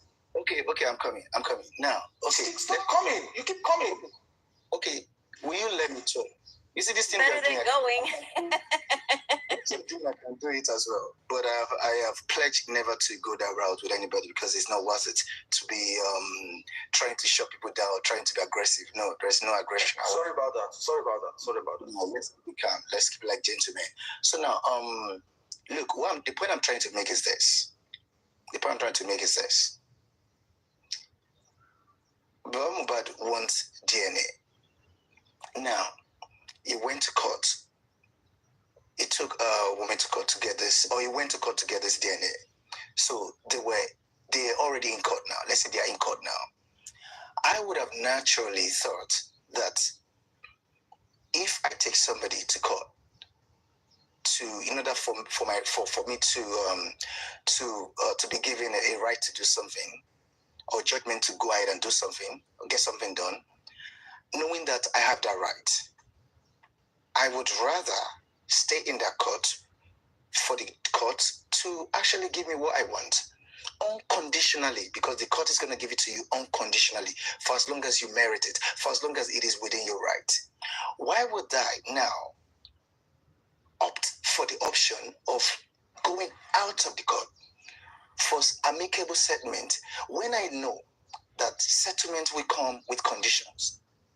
So why would I want to get what I want with conditions rather than from the court without conditions? At the first, now let's start from the grassroots of the DNA. When Baba filed the application to conduct a DNA, the court notified the lady about the application. And the lady filed an interjectory opinion application to say, I interjected that Baba Mohbad's application. The court states why. In the application, she said Baba Mohbad does not have a legal ground, does not have a legal standing. And the court said no. Based on your marriage in this family as a traditional marriage, Baba Mohbad has a legal and a local standing. You understand? In May of 2024, May 9 or 2024, Baba, he said, yeah, Baba Mohbad has a local standing. And she filed another one to say that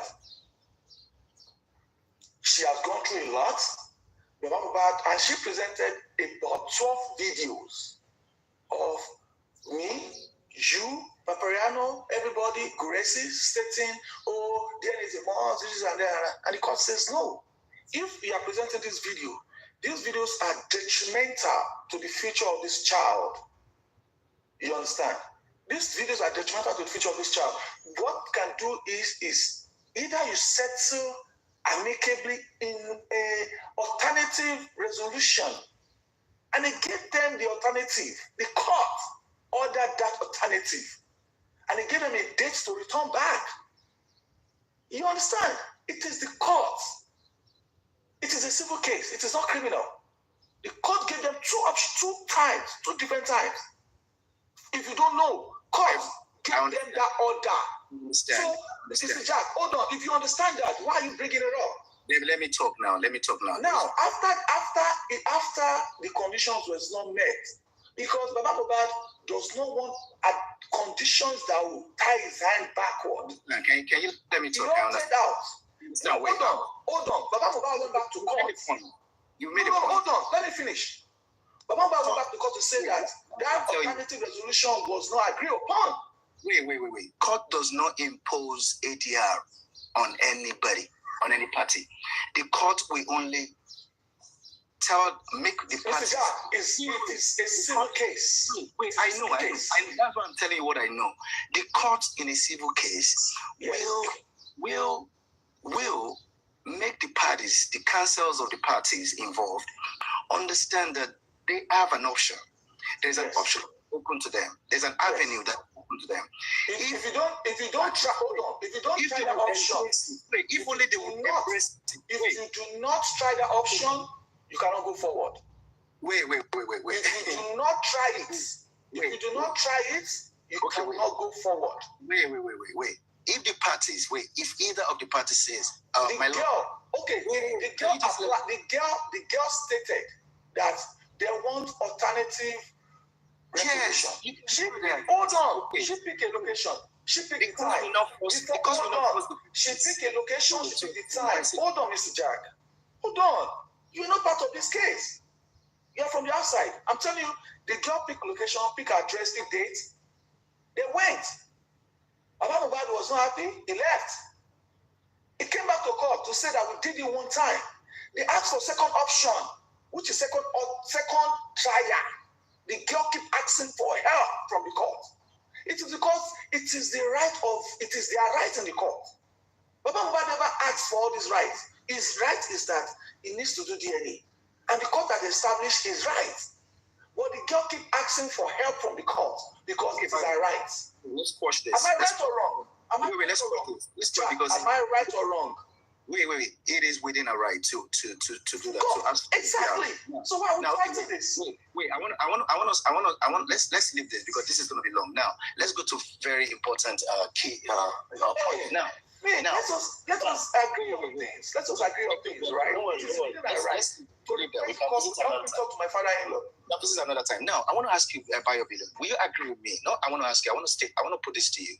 Will you agree with me that the only reason why Baba Mohbad, why the public supported Baba Mohbad to get himself cancelled, and the purpose of the council legal team is actually only mainly to serve as watchdogs on the police activity, on the police in terms of investigation, in terms of, and let me finish, in terms of whatever it is that they're doing, where they are not doing the right thing, or where they want them to look into an area and they don't want to look it. For instance, if the legal team tells the police that you haven't gone into Mohbad's house to investigate the apartment, to investigate the reason for broken railings, to investigate why the broken railings were not broken as at the night Mohbad was going for that show, and to put to them that after the death of Mohbad, the railings were broken. Have you investigated that? Have you investigated the fact that there were blood spotters in the house? Have you done this? Have you done that? Let me finish. You don't have to finish. That is the primary job, because even if the public got or gets Baba Mohbad 1,000,000 SANS, the best SANS in Nigeria, when they get to criminal court, none of them will be even speak. None of them will announce their appearances, because in a criminal court, it is only the prosecuting counsel that will be heard or be seen or announce appearances. So they are all going to be there to hold brief, watch brief. That is what they will do. So knowing that the primary job is to put in a good work in terms of checkmating the police and keeping a check on them. And making sure that they wait. When you go too far, I don't get it. I lose it. It's the point I'm making. You're just going to speak on one thing. But if you now feel that the job is another thing, then you can now tell us. But I am telling you that is the only reason, the only usefulness that they've got in this case, is to make sure that proper investigations were done. Where the police were saying that it is the action of Prime Boy that led to the death of Mohbad, and then Inos came to, and Baba Mohbad's counsel, they were actually in agreement to that. They were agreeing that truly it is some things have been established. Inos came in to treat him, Prime Boy caused him the injury and all of those things, and they were never opposed to all that. They never opposed it. All of this investigation made by the police. Are you sure? Please bring out an evidence or any evidence that you have where Baba Mohbad legal team told the police that first listen to me. First, in the so-called investigation that you claim you carried out, please. It's a sham investigation. If it is not a sham investigation, give us a copy of that of the report of that investigation. Primary investigation. May 3rd, 2024. They have it. May 3rd, 2024. I have a 12 pages application of Mohbad to the coroner of Lagos State that addresses the DPP and the police. May 3rd, 2024. This year? 12 pages. Yeah, 2024. 2024. Is it this year? 2024 is not this year. This year. 2024. Okay. I said 2024, May 3rd. Continue. And on the 15th of May 2024, they have a 2 hours discussion behind the bench on these applications. And what was the application? What was the application about? It's 12 applications. Now, let me list one very major thing. Is that Mohbad's house should be sealed, and it should be conducted for forensics. Number 2, that Mohbad's hospital, the CCTV of camera of the first hospital Mohbad was taken to, should be gotten. Number 2. Number 3, that the police should release the forensics. It is not even documented. They said forensics documentation of the investigation in the case of Mohbad. 12 applications. 12. Okay. Okay. Jack, hold on, Jack. Let me finish. 12. Only 4 was granted. And 4 or 5 was granted. Mohbad, you know what the magistrate said? He said that the police has not recorded Mohbad's house as a crime scene. Because, you guys, you see, I'm at my age, if I'm following a trend, ask me why I'm following this trend. I belong to a society that is civilized, that knows things. I'm not a wishy-washy. It's not going to be easy for me to be brainwashed. So also with you. You understand? If I have a copy of application that was filed May 3rd, 2024, and at May 18, 2015, the magistrate is saying the police has not recorded Mohbad's house as a crime scene. What do you want to go do in the house? Why do you have to go to court to go and get an application to go and visit Mohbad's house when the police said it's not a crime scene? Now, okay. My question. Okay. I said that did as Baba Mohbad's legal team challenge the report of police investigation that says that it is no. Did they challenge it? Did they challenge it? Even in Corona, even at the inquest, they never challenged it. As a matter of fact, Shitu was saying that three things have been established. That there was a lawyer, there was a nurse that gave Mohbad injection that killed him. There was when the magistrate is denying your application. So that means what you're saying. What you're saying is that if a magistrate deny your application, you should not uphold. You should not uphold what you should not uphold. You should not keep supporting what your enemies want to achieve. I mean, the defender. What is your enemy saying? Because Shitu has always been. Wait. Everything Shitu has been saying has been in alignment with the fact that they are okay with the fact that it was a nurse that killed Mohbad and it was Prime Boy that fought him. If the DPP is saying, if the police, the DPP are saying that Prime Boy fought, the lawyer said a fight has been established. All right? The death has been established. What is the extent of the fight of Prime Boy? And so, hold on, Charlie, hold on. After Prime Boy had fight, Shitu said the boy did not die. After Prime Boy fought, the guy still lived for 24 or more hours before he died, right? So before he died, during the time he fought and when he died, what happened? A fight has been established by Prime Boy. But the day Shitu was making that statement, Spenny said that they had a fight in the house. They had a fight on the way home where he was looking the shirt. Turn the fire. Look, quick one. Turn the fire, please. Hold on. Yes. He said, wait. I want to say something, not you. Jack, what? Please, can a moderator block this person or mute this person or Motunde Thomas? Yeah, okay. Not that energy. Yeah, all of these people that they don't want to use their sense, please let them they should just go and sleep or they should go away. We are not. What's going on? You don't have to look at the comment section. You don't have to look at the comment section. But you have been hearing. Before you go, please, everything that you said. Before you go, please, let me finish with Bayo, please, Sele. Sele, can you hear me? Yeah. Let me finish with Bayo because he's trying to say that Papa wanted justice. Wait, let me prove one point to you that Papa never wanted justice, and even now Papa don't want justice. That From is the insulting. onset, when That is Papa insulting to my belief, though.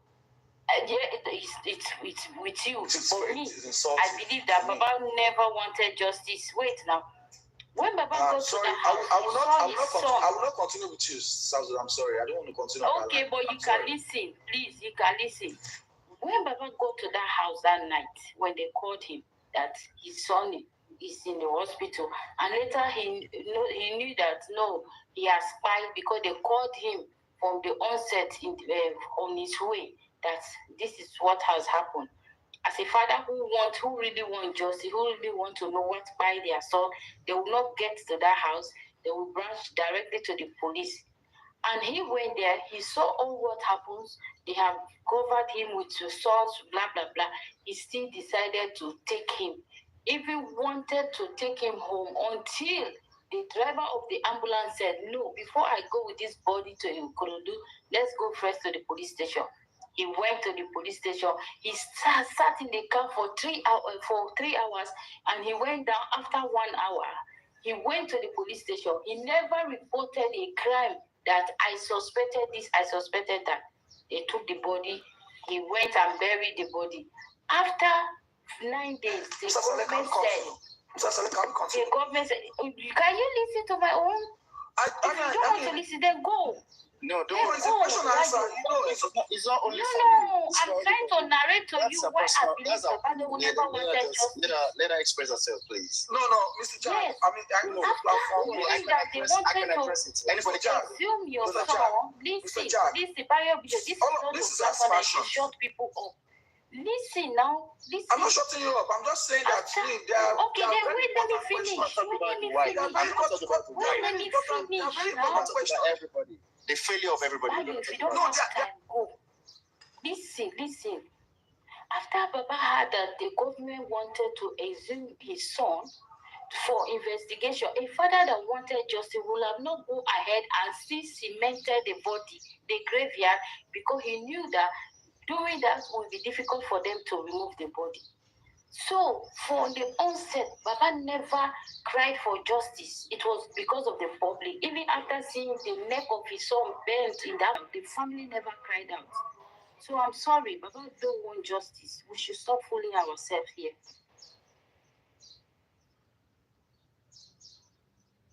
Good morning, everybody. Let's go on. Good morning, Sele. One thing I'm just going to say is Joseph Aloba, the only father of Mohbad, wants justice, but a gang led by Gurexi and his friends infiltrated the case, destroyed evidence, poured organophosphate on Mohbad in order to accomplish the mission of the Black Widow. Yeah, when you said, can we refer to people's names by what they are, Sele? No, yes. It's okay to call them whatever they want to call them. It's my platform, boy. I prefer to have people's names called by their real names, not nicknames that you want to give them. Are you calling me a boy? Yeah, man. I'm a boy to you? Yeah. Yep. My opinion, I'm a boy as well. You shouldn't look. Let us not even feel. No. You don't have double standard. She said refers to people's name, the way they are called, but I'm not boy. Is that not double standard? Well, today I'm a boy. Boy, man. No. If you are saying refer to people's name as they are called, then you're calling me a boy. Is that not double standard? By your billions. No, I mean, you see people with double standard and stuff like that. I lost my thought. Look how easily he's distracted. You said call people by their name, but you calling me a boy. You are so distracted so easily. Yes. You know why? Wait. You need to respect something. This is a platform. She's trying to set the rule. Don't call people by she's trying to set the rule. She's trying to set the rule, but you were trying to be controlling. You were actually acting like it's your platform. And that is not the case. So you need to respect people's boundaries. Okay, Mr. Sele, call the girl her name and call me a boy then. That is our rule. Double standard rules. Yeah, go ahead. I think by your opinion. Racist. Yeah, that's racist. Yeah, that's not racial. Yeah, thank you. And I prefer to be called Sele SA or Sele. Yeah, exactly. Like I was saying, Wunmi, right from time, she knew what happened to Mohbad. She was a witness. Adura also is a witness, secondary witness. And so far, so good. She has never mentioned what buying Mohbad. If she had mentioned what buying Mohbad, we won't be where we are today. At the first instance, she ran to the Falana. Yeah, she ran to San, according to the advice of some TikTokers. I'm going to be so much of that TikTokers because we have video evidence of somebody coming out to say in the name of Mogaji that he is the one that advised Koni Baje to take Wunmi or any of Mohbad's family to his lawyer. Yeah. Now, when the case of DNA started, November 7 or October 31st stroke, November 1st, Shekbeteri, who was then the... No, Sele, the first Corona was September. No, not Corona. First Corona. Not Corona sitting. Okay. We are not yet in the sitting. As at November 1st, they no born Wunmi and all our gang were to tell us about court order. They had no idea of court order. But a gang of TikTokers had a meeting. They first had a meeting on TikTok for over 3-4 hours. That part of it was recorded, became a controversy in 2025 that almost shut down TikTok or Justice for Mohbad. So as at that time, November 1st, Secretary made a post to say Wunmi is going to the inquest November 7. She's going to, and the DNA results is going to be presented to the, or is going to be, or the result will be out for the DNA on that time. All of a sudden, November ending, a gang, Tagorexi was involved in it. They took over the DNA. They were looking for loopholes. And in January, we remember Odumosu came out. Okay, that same November, African TV was summoned to Oriyomi. And Oriyomi, who we knew at that time was a freedom fighter, he had a history, he could have handled the DNA. Instead of them to have used Oriyomi, they used Oriyomi to remove African TV. That is number one. And African TV came out to say that if Wunmi can do the DNA, he's going to pay 10 million. Let's put that aside. That is the first, those are the first motive to get the DNA done. Now, in that December, after December, January, Odumosu came into the film. Odumosu said to us that he went to look at Mohbad's body, and Mohbad doesn't have any cuts or any stab in his body. The same Odumosu started a process of DNA. Then the fans of Wunmi, the infiltrators among us, they started advising her to the point of a court order. Yeah. Now the court order came. The first main party that is representing Joseph Aloba is Odumosu. Today, Bayo, I'm asking you a question. Can you trust the process of Odumosu and his involvement in that DNA? Just a yes or no, because I've got a long way to go. Can you trust the process of Odumosu? Yes or no, especially in that DNA? Because he handled only DNA. I hope you know. Yes, Mr. Saleh, thank you for this question. The moment I read the CTC, the pronouncement of the magistrate at the coroner, now two things happened.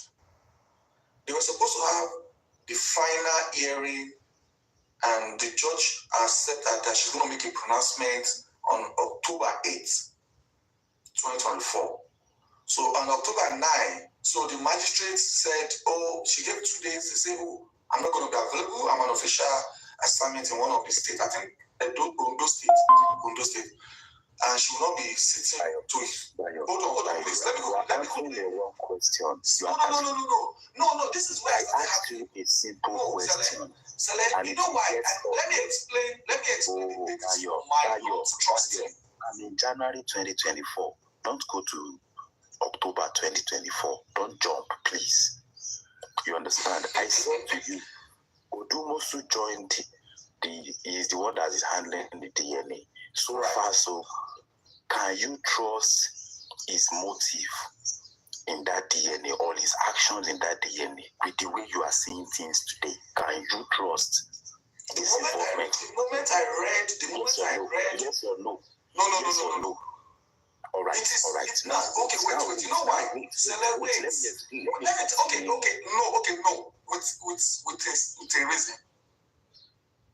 With a reason. Can I go on with that reason?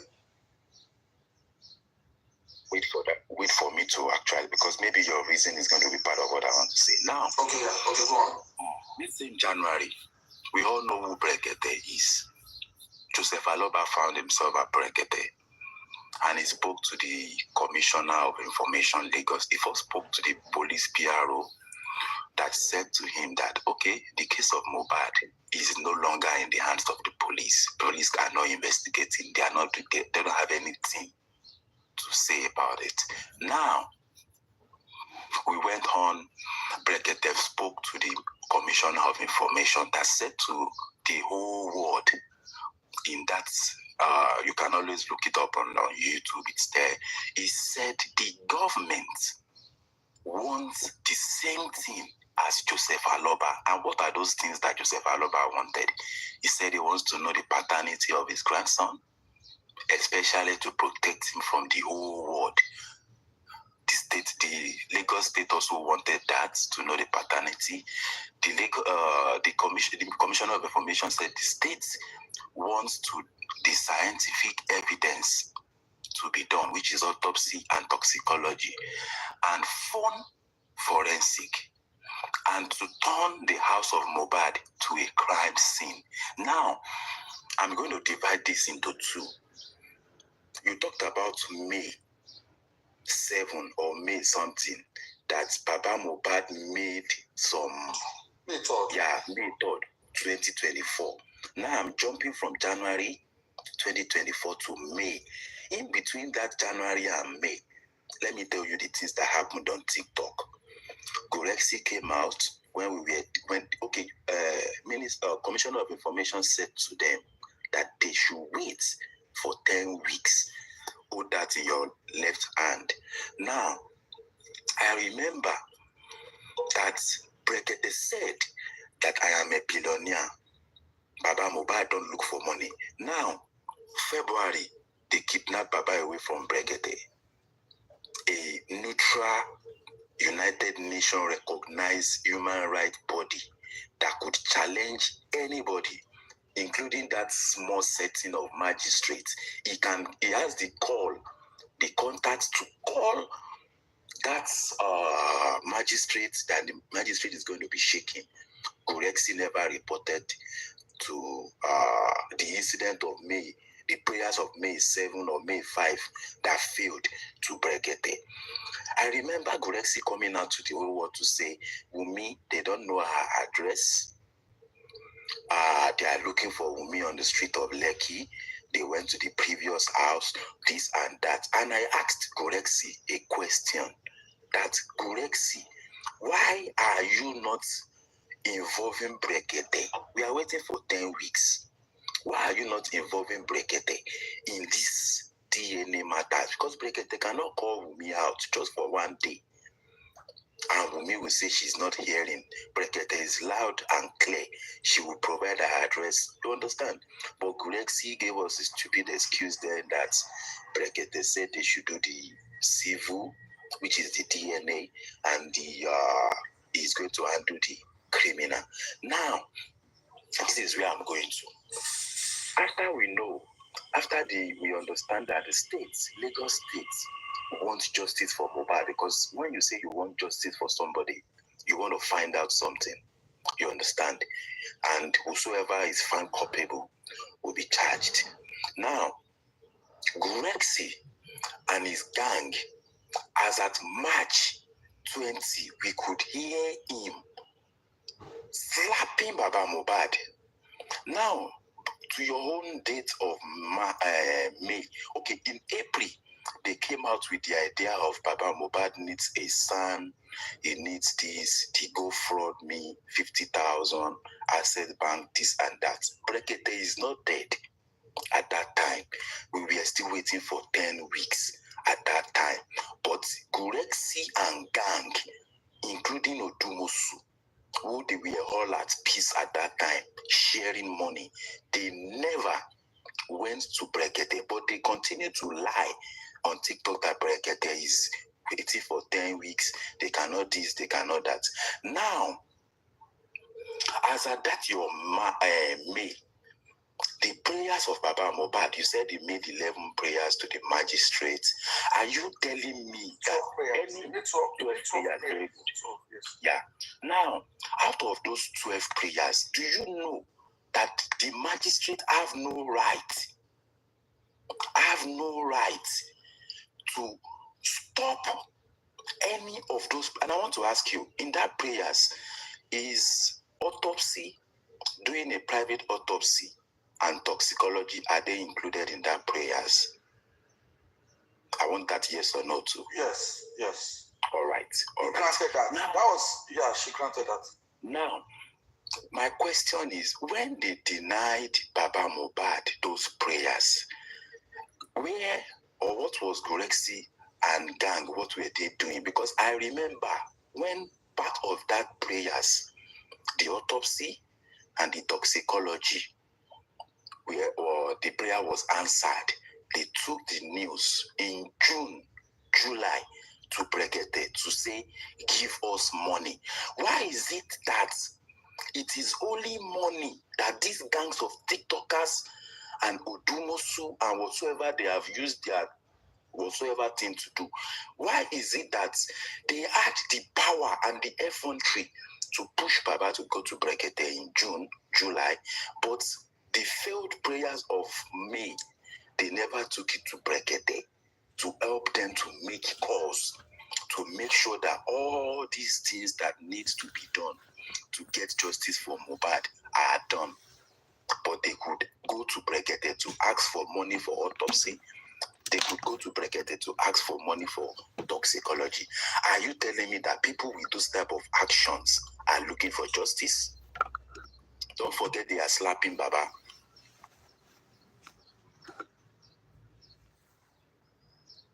Tole, I don't know what question you're asking me right now because you've cut across. I have to let you know that you have to make it short for Bayo because he says he has a short memory. Okay, so let me consider. Okay, Mr. Bayo, let me ask you a question. Let me ask you. Mr. Sale, hold on. You see, the reason why I climbed up is because Jack was here.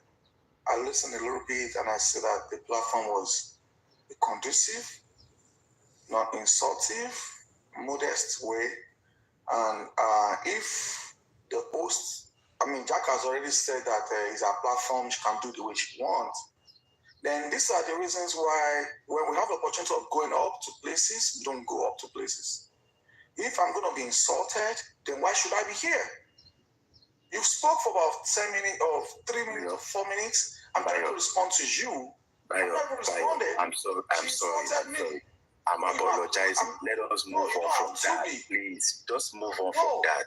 How many times Mr. Bayo Billions, this is the IT guy. I'm your friend now. We are friends now, so we're not going to fight.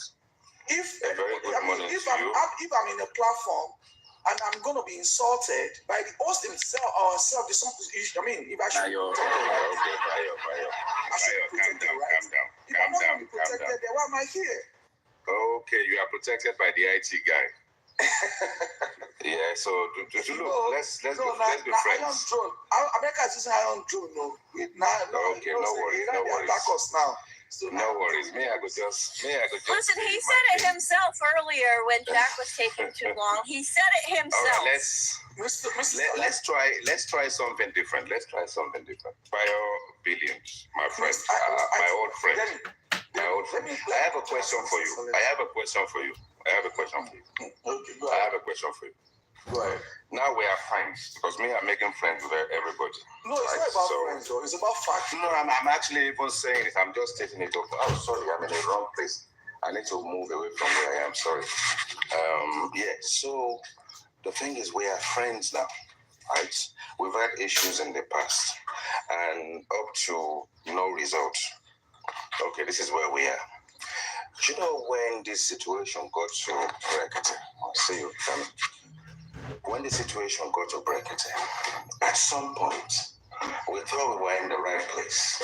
Now, when that process itself actually got hijacked, when some of us are thinking, this guy pledged, hold on, I want to get rid of an echo in this room.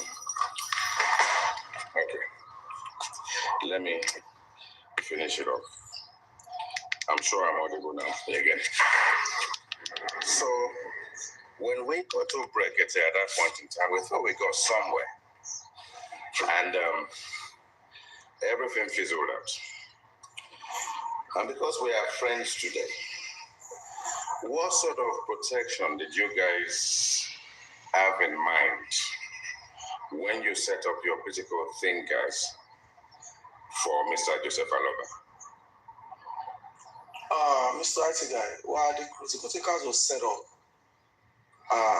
at the initial stage of Justice for Mohbad to critically look at the wrong, the right, and mismatch everything up. And one thing we can establish was that even the man Brekete has his own personal challenges. You understand? There was a time Baba Mohbad bought a ticket to go visit Brekete, and it was not available at the time minutes. On the June 12th of the protest, Ayamika was supposed to, Baba Mohbad was supposed to be in Abuja for the protest. She knows this. She spoke to Sanshitu, she spoke to Baba Mohbad, we all agreed, but the time minutes, the Brekete was not going to be available a day before. So those are the challenges. So, because nobody's coming out to say this, or Brekete is not saying it, does not mean there are no different difficulties and challenges in every journey. You understand? The letter Ayamika presented to the Senate was supposed to be presented by Baba Mohbad, because it was written in Baba Mohbad's, the critical thinkers wrote that letter in Baba Mohbad's name, signed by him. He was supposed to be the one that would present it. It was in a 9 minutes that Ayamika Baba is not going to be making it, because Brekete is not going to be available. Something happened. A couple of things changed. So everybody has, right now, the man is not even available, because I remember, if you remember, Mr. Mowa came out some 3-4 months ago to say that even the former lawyer wrote to Brekete without the consent of the family.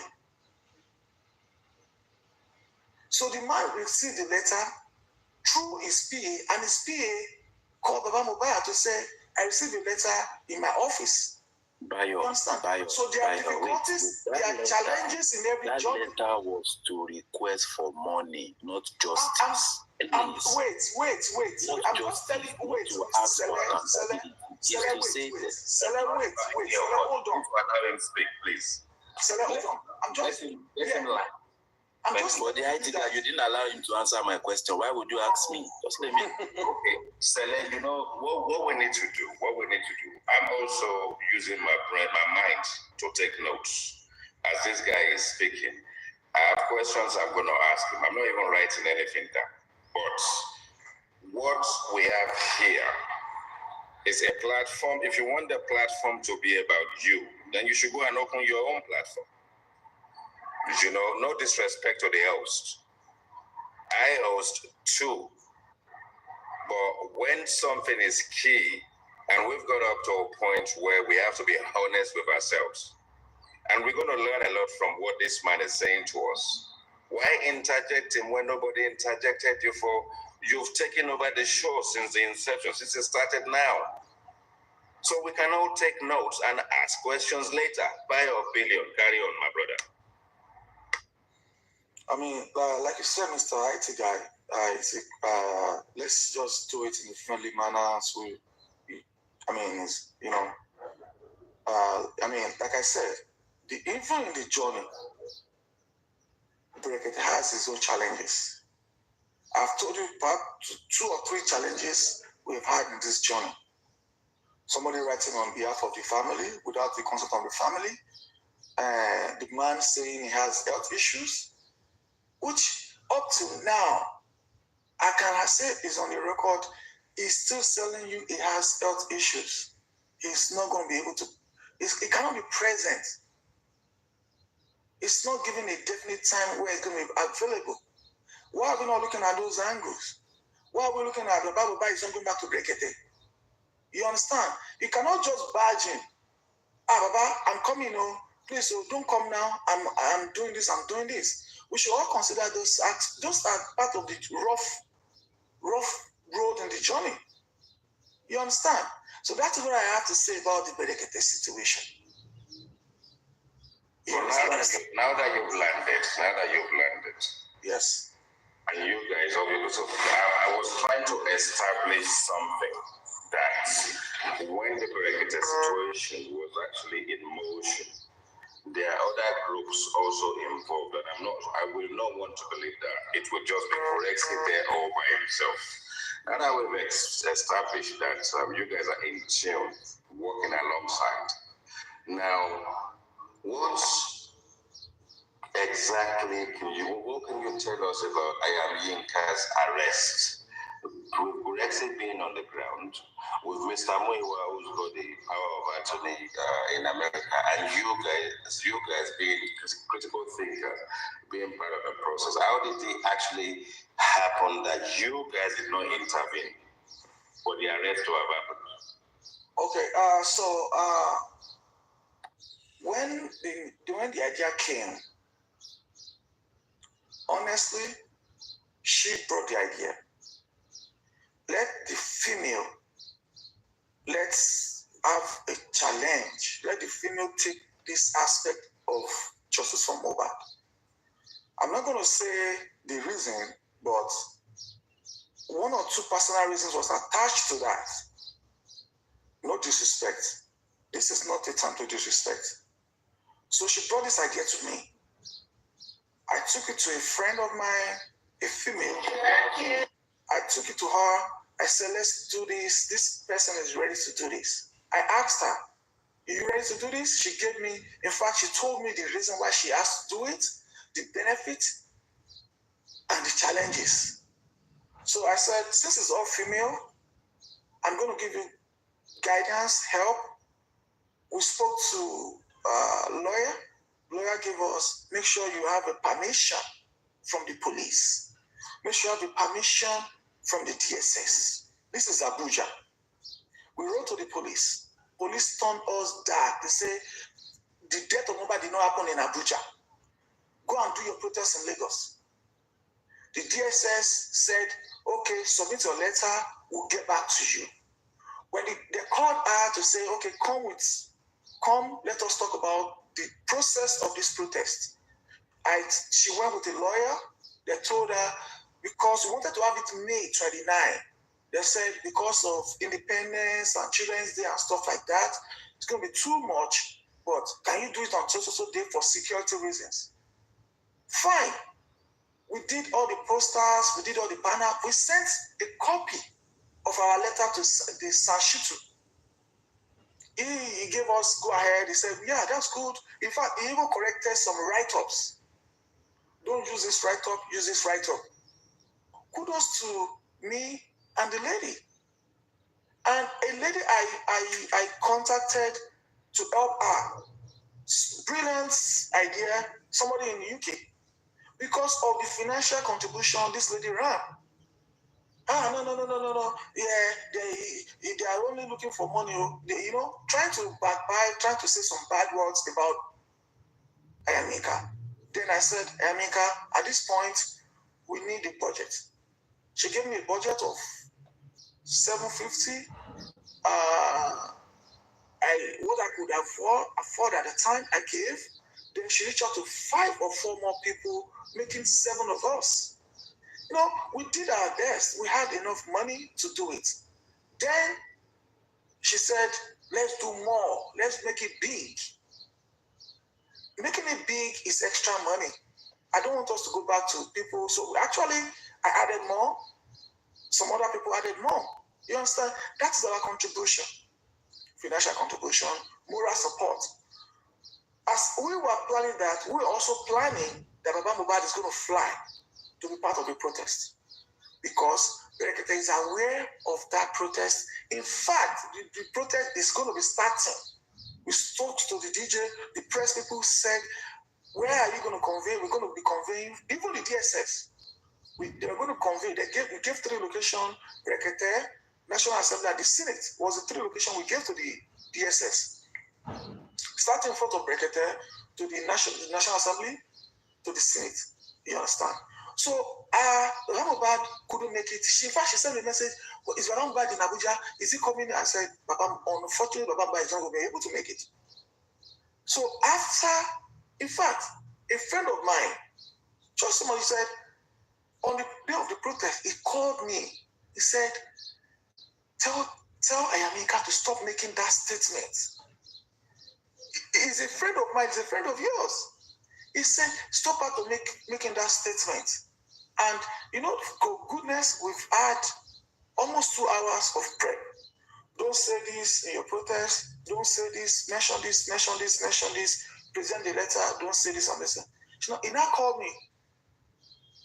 In fact, to be honest, Lagata called me too. Yinka is saying this. Make sure she doesn't say that. 2 people called me. Don't make him say this, and this and that. She was not picking her call. So, it was, somebody now said, oh, Perkins is there. Perkins, they have your Perkins phone number. You understand? So at the end of the day, I was just at work, doing my job. I received a call from her. I didn't pick it because I was at work. Another person I called after to say she's been arrested. Arrested? Do you know that because in time difference, I clock out, I called in emergency, I clocked out, I went to start making calls. I could not reach her. Goodness, somebody that was close to her that had called me earlier stated that, yes, I called you because she was, because in the group, we have our phone numbers. She called me to say she's been arrested. In fact, she was not arrested. She wanted to be arrested. But she moved to another station that is close to her jurisdiction. It was at the police station where she went to herself that they said, oh, we have an order from another zone to arrest her. That was when they moved her from that place to the place they took her to. Sorry, but I'm going to allow you to carry on. You need to emphasize on the bit where you believed that she wanted to be arrested. No, I said she was, they wanted to pick her, not arrested. They wanted to pick her. They wanted to pick her up. They didn't invite her. They didn't call her. They wanted to pick her up. But as a vibrant, someone that is smart, she didn't allow that. It was in an open place. She now went to a station, a police station close by to where she was. It was there they now said, oh, she has an order to be arrested from another station, the same Abuja. So they took her from that place in the police station to another place where the petition was waiting for her. That was when we find out it took us 6 hours of phone call to 12 hours of phone call to establish where she was. The police station stated that, oh, she came here, the police station had the petition against her, she went. And in all honesty, when the lawyer went to the station, they spoke, and the lawyer told us why she was there on a speakerphone, that the petition in front of them, she read it herself, was some words made in April 17. It was some statement she did on her life in April 17. She was the one talking to us on the phone. I was not the only one on the call. It was a statement she made in April 17. And the lawyer said, tell everybody to stop calling her because the police have her phone. The lawyer stated that they are trying to link up based on order from above. They are trying to link her up with a specific blogger in the UK that maybe she's sharing what she's saying about the king is coming from the blogger in the UK. I asked her, who is this blogger? He said, it's Bukky Jesse. And thank God, she said she has not spoken to Bukky Jesse before. That was when they got Bukky Jesse's number and they called Bukky Jesse with another phone. You remember she said it herself that, do you know any girl Yinka? And Bukky Jesse said she doesn't know any Yinka. She has not spoken to any Yinka before. They checked her phone. Baba Mohbad, we have to stop Baba Mohbad from calling. I have to stop calling. There's another lady that supported. I said, please, let's stop calling her for now. I keep saying that it's the people in abroad that is funding her to do what she's doing. That is exactly the background, underground investigation and underground scenario of what really happened. But because we are not speaking out, because, I mean, it is not a good thing to start saying, oh, no, this, not this. No, I'm not going to do that. That's exactly what happened. And 2 days, they said she was sick.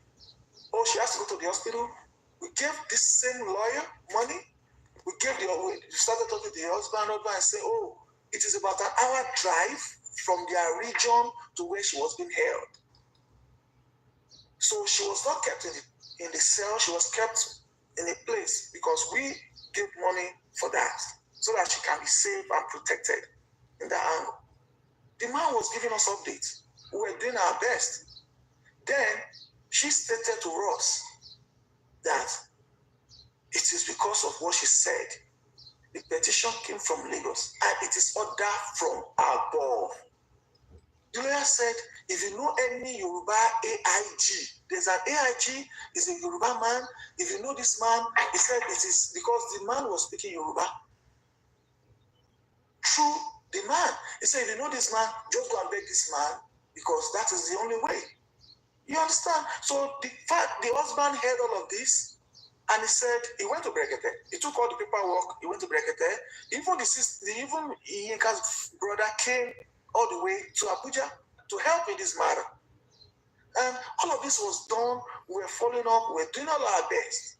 When they get to his stage, the man said, please don't go to court. We got 2 different lawyers. Somebody sponsored. They say, don't pay any money. I will pay. 2 lawyers was present. That is 3 lawyers now. They filed. They got her name. They filed the fundamental human right which she has. The moment the police saw the fundamental human rights application, which is a class action that has a lot of people's name, they said they have to check her to court. If not, they're going to be sued. So, okay. The husband said, this is what I want to do. They reached back to us to say it cost him 200,000. The Alubas family sent 200,000 to the man. On our way out of the station, we spoke to her, we greeted her. When they were driving home, said to her, we spoke to her, she said, they are going to an hotel where she'll be relaxing. In fact, she said, Lagata said he was going to give me money to go do massage or some health therapy or something, right? Check-up. I mean, these are the things. Now, this is not out in the public, right? These are the things we did. So everything that happened after then, sorry, I don't know. Around the time, because we need to nip this in the bud, right? During that period of time, when I am being and you guys did what you did, there was when yourself, I'm sure, was mentioned about monies or no monies and who wants to take,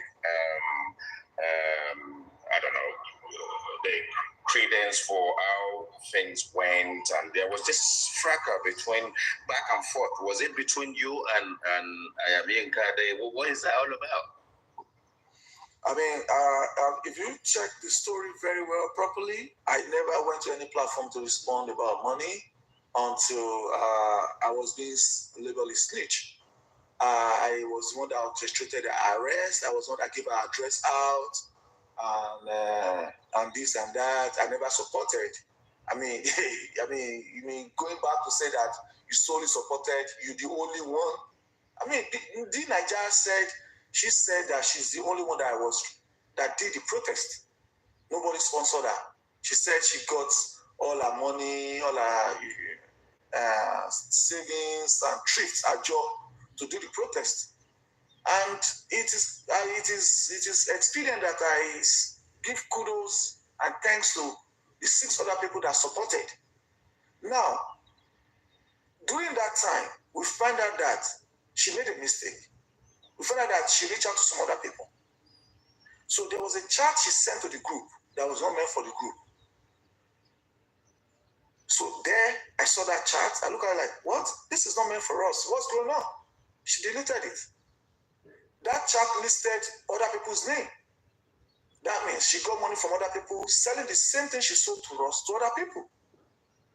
So when I'm giving thanks to people that I know, I'm not giving thanks to the other people because I don't know that this is it. You understand? So later is what I heard that Crunchy Queen gave them money, somebody gave money, because they too they said they wanted to pay, they only paid their dues too, but all of this did not come to the group. I don't know about that. I was not the one I was saying that, I was not the one I was playing out receipt. She was the one saying she did it all by herself.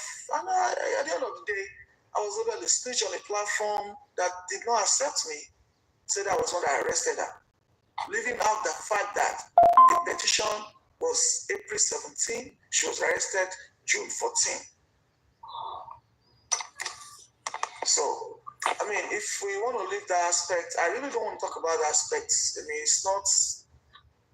it's one of the journeys in justice for Mohbad, you know. It's one of the journeys. It's one of the rough final question for you before we move on and open the whole situation to everybody again. Just from me to you. Given the current situation with Burexi and all the shenanigans around how he's handling, I would say handling Mr. Joseph Aloba. I wouldn't want to put it sort of like any other way. So what is it that the critical thinkers have done before for Mr. Joseph Aloba, and what's that relationship today?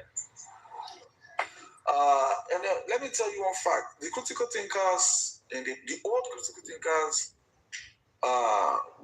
in all our dealings, we're speaking. In everything we analyze, talk about, we always have advice, legal advice. You understand? We listed things. One of the things that we heard that gave us a cold shock to our spine was that an NCC guy told us that they do not touch on all of some people's phone numbers. So you cannot, nobody can touch, do background or any forensics on their phone. It is from an NCC, Nigerian National Communication guy. He said, all these phone numbers, you cannot do it. But Mohbad's personal phone, you can do that through iCloud. That was established. Now, this is a drive.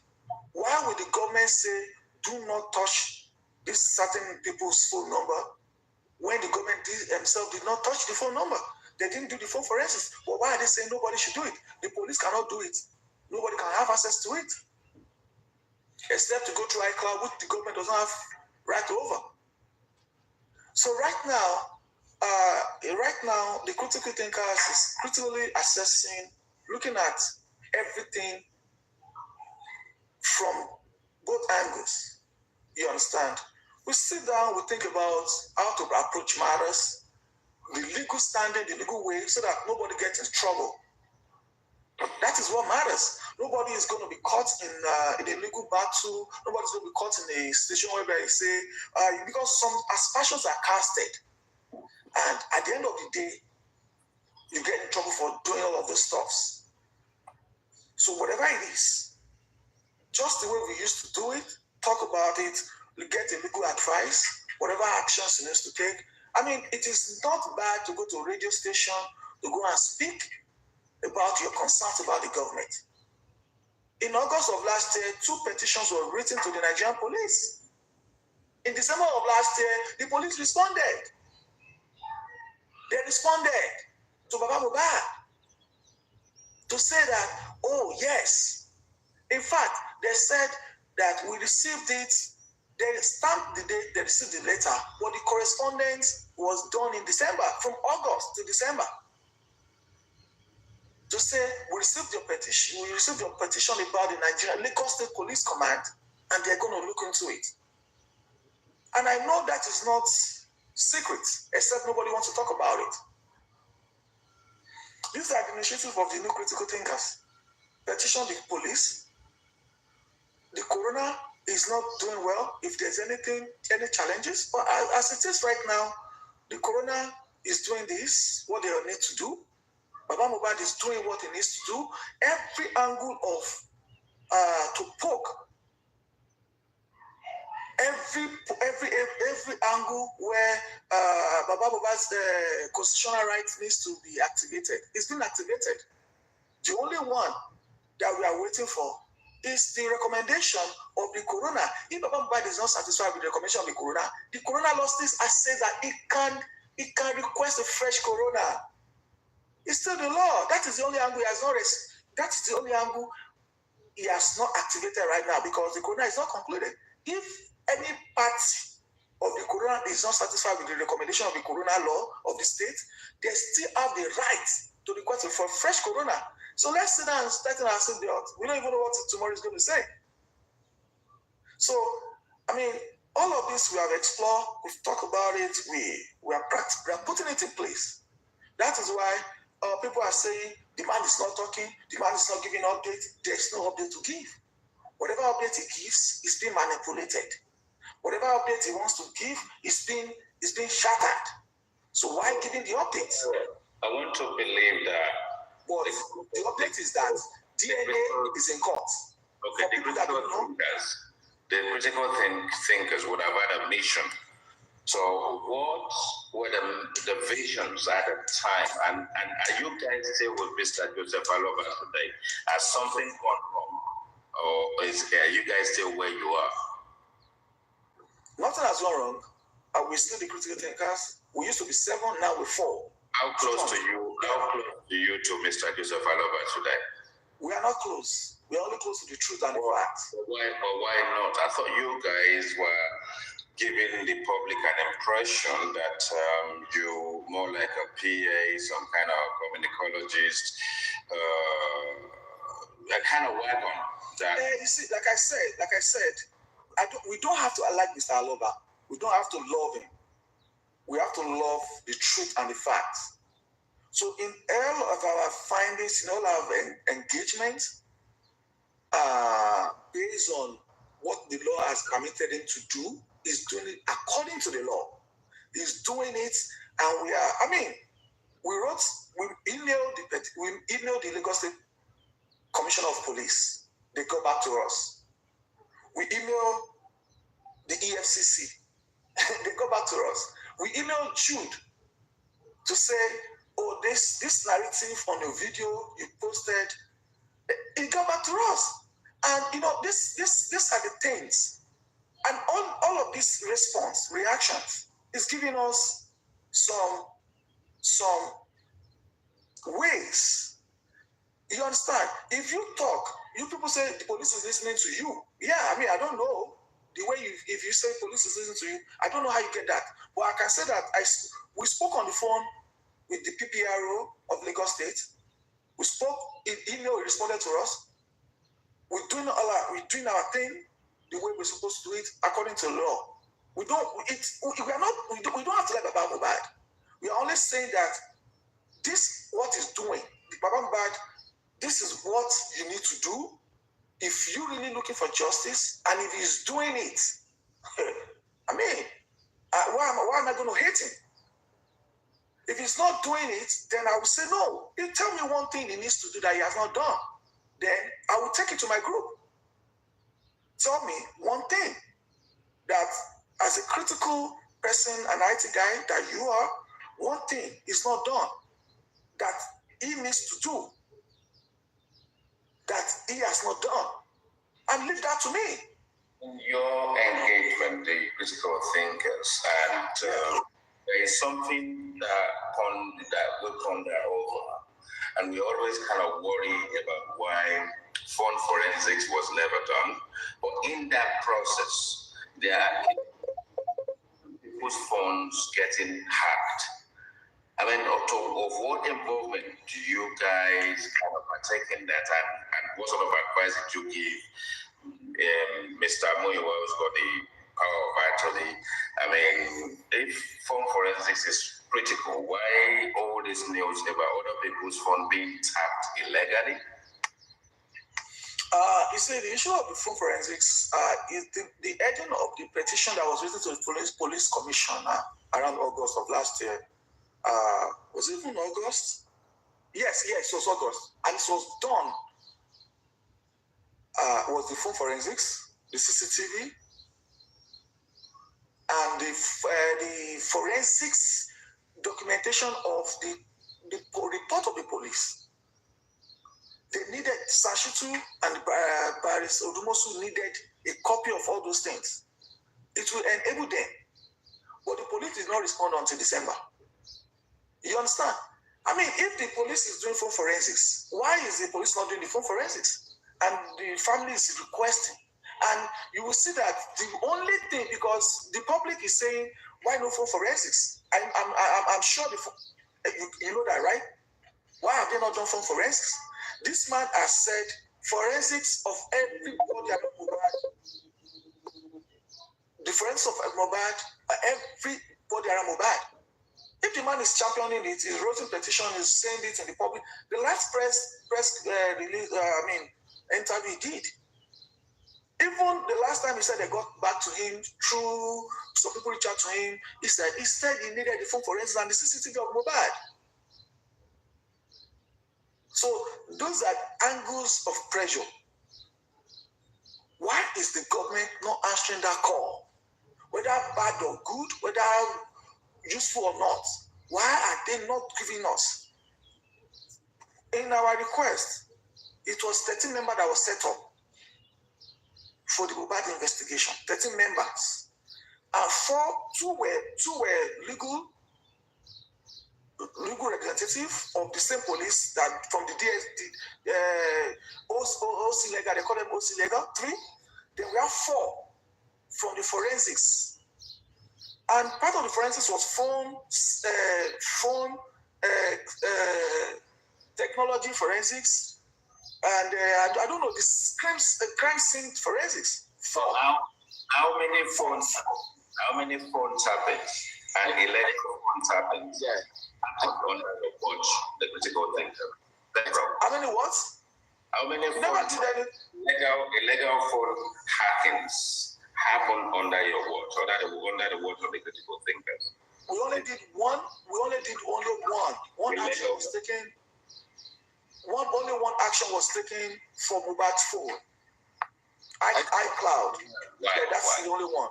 Actually, can I ask Bayo a question? Or let me see a few questions, please. Quick one. Okay, I think it's about time I go. I think I think it's all about critical thinkers. No, let's do this quick. It's not about critical. I want to ask you one question. No question. Big questions. Number one. First, because I want to ask you a question of critical thinkers. I want to ask you a question. What's the fault of critical thinkers? No, I want to ask you a question. I'm not talking about. I'm not even concerned about that now. I want to ask you what I feel right now. First, number one question I want to ask you is, would you honestly agree if I say personally my own opinion that it is the failure of both Mohbad's family and the wife? It is the fact that they do not they did not want justice, and they did not even think of anything called justice. Was what brought us all here where we are. Do you agree with that? I don't agree. I agree that the police. We're not talking about police now. No. Wait. I'm talking about this is the problem. You don't understand. Let me just talk. I want to say it. What I'm saying. No, wait. You said no. That's not it. What I'm saying is, wait. When did they start the investigation? Wait. We are all here. We are all here because the crowd are correct.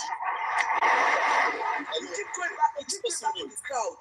Wait. I don't know. We are all here because some people scream out and expose the evil that this family have done to Mohbad in terms of putting him in that 45 casket. Who put him in that casket? And then trying to want to bury him secretly, the public knowing, and the public said, they said, no, it can't be Mohbad that is in this casket. Who put him in that casket? Wait. Who ordered? Who agreed to for her to the burial? Is it not both a wife and the family of Mohbad? Or is it you that agreed that she go and be buried? It's not me. It's not you. The two families agreed. If they were not in agreement, they wouldn't go ahead to want to bury the guy. After all of them, they were there at the burial. As a matter of fact, the wife was there. The Baba, if you like, say that it was a few houses away. You see, the way I was asking questions. Can you ask questions? Can you ask your questions the way Mr. IT is asking questions? I have asked you the question. I've asked you, would you agree that the failure of the two families brought all of us here first? No, I do not. So what brought you here? What brought you here? Next question. What brought you here? The Nigerian police brought me here. Nigeria police brought you here. So yes. if the public didn't cry out, would there have been Nigeria police involved? Every death in Nigeria needs to be reported. Every death of Nigerians who reported documented. Anybody reported? Reported. Yes, you reported. According to Baba, under law, under the Corona investigation and documentation, it was reported that Baba Mohbad spent 3.5 hours at the station. 3.5 hours. To get a report to move the body, not to whatever report the crime. Whatever it is, you do not have a copy of that. Baba Mohbad has requested for that report of that day and subsequent ones, and it has not been granted. Wait. Can you please tell us now, and be honest to yourself, can you point out any document, or can you show us right here, where when Baba Mohbad got to the house, having seen blood, having seen duvet soaked in blood, and any natural human being would just say, oh, this is not normal, this is not natural, something happened to this person, an external impact or factor impacted this body for there to have been this much blood. Would you tell us now or show to us any document where Baba Mohbad or Wunmi stated that my son or my husband something must have happened to my husband and I want the police to investigate? Please investigate this. Before the public stepped in, please show us. Like I said, Baba Mohbad went to the station. I didn't say that. He stated that at the Corona inquest, he sat down. October 13 was the first time Baba Mohbad sat down to give his testimony. So if Mohbad was exhumed September 22, and on the 28th of that 6 days, Corona was set up. Ask me why the police is setting up Corona 3 days after it was exhumed. You see, the question I ask is different from the answer you're giving. Okay. And again, there's no document to that. Do you have any document that says that Baba Mohbad did not go to the station and it was a question for right to go and bury? Is that what you said? Let me not answer you. If he had done that,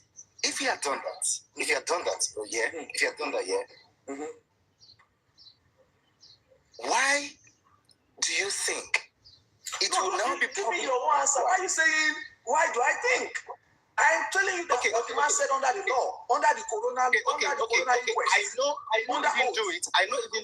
I know he didn't do it based on his own statement, based on the words of his own mouth, saying to us, all of us, narrating to us what happened when he went to the police station. And the reason why he went there was to get a police document, that report that will make them transport the body. Okay. For burial. Okay. So now, let me tell you something. That is not a man that is questioning the death of that boy.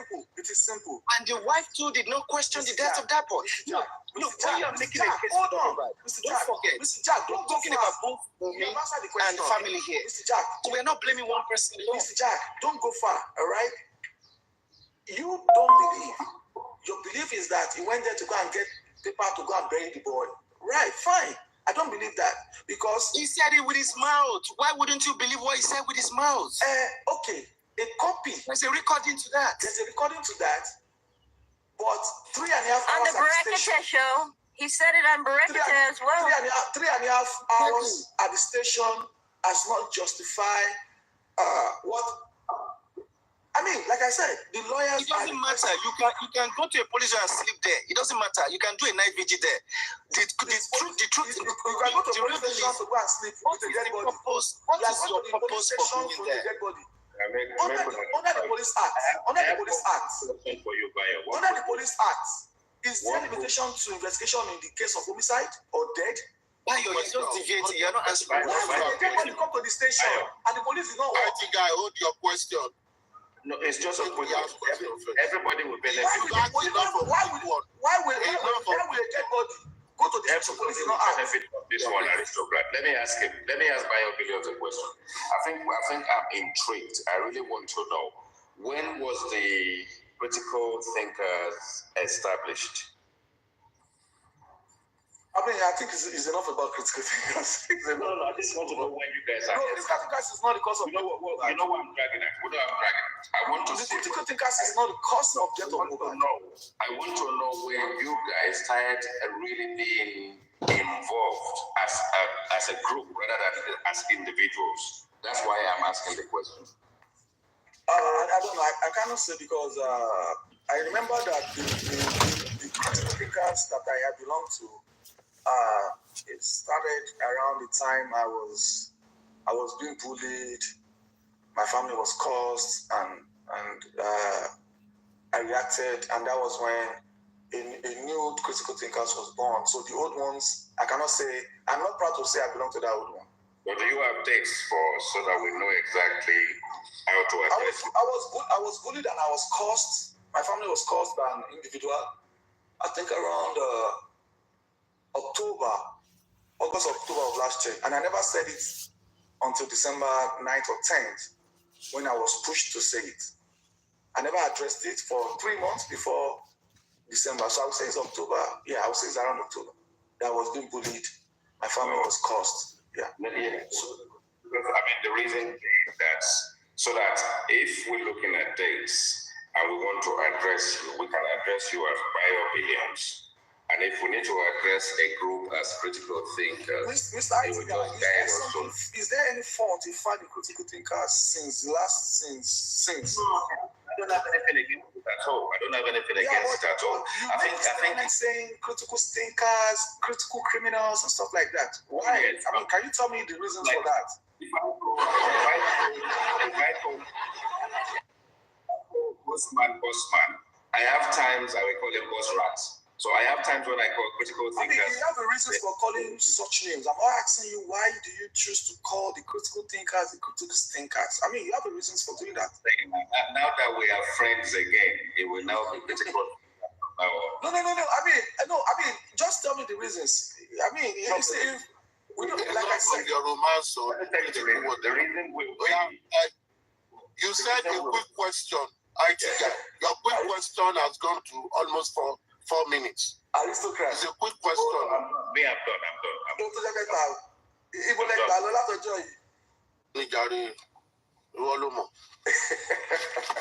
Aristocrat. My question to you. You called me one time. Yes. Right? My question. Hold on, sir. Hold on. You called me one time to tell me that this particular person was speaking ill bad about a king. Yes or no, sir?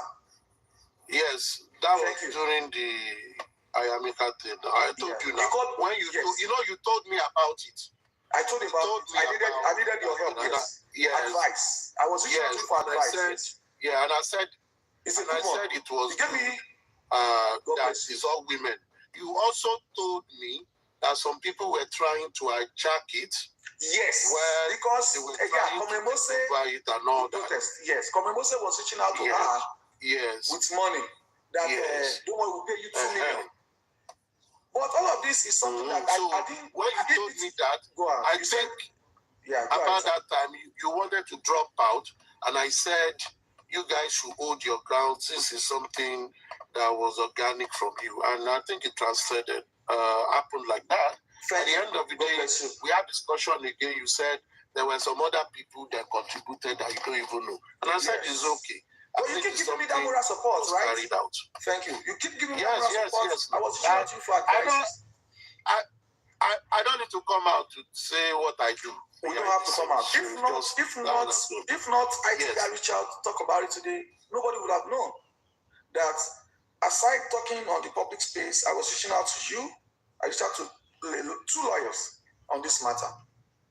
I was almost getting out. You encouraged me to keep going, even when she was getting help without telling us in the group, getting help from other people. I was almost getting out because I don't want it to be complicated. I don't want to be like it's all for money's sake. You understand what I mean? That's why I said, whatever posterity we judge every part of every one of us in every part of taking injustice from over.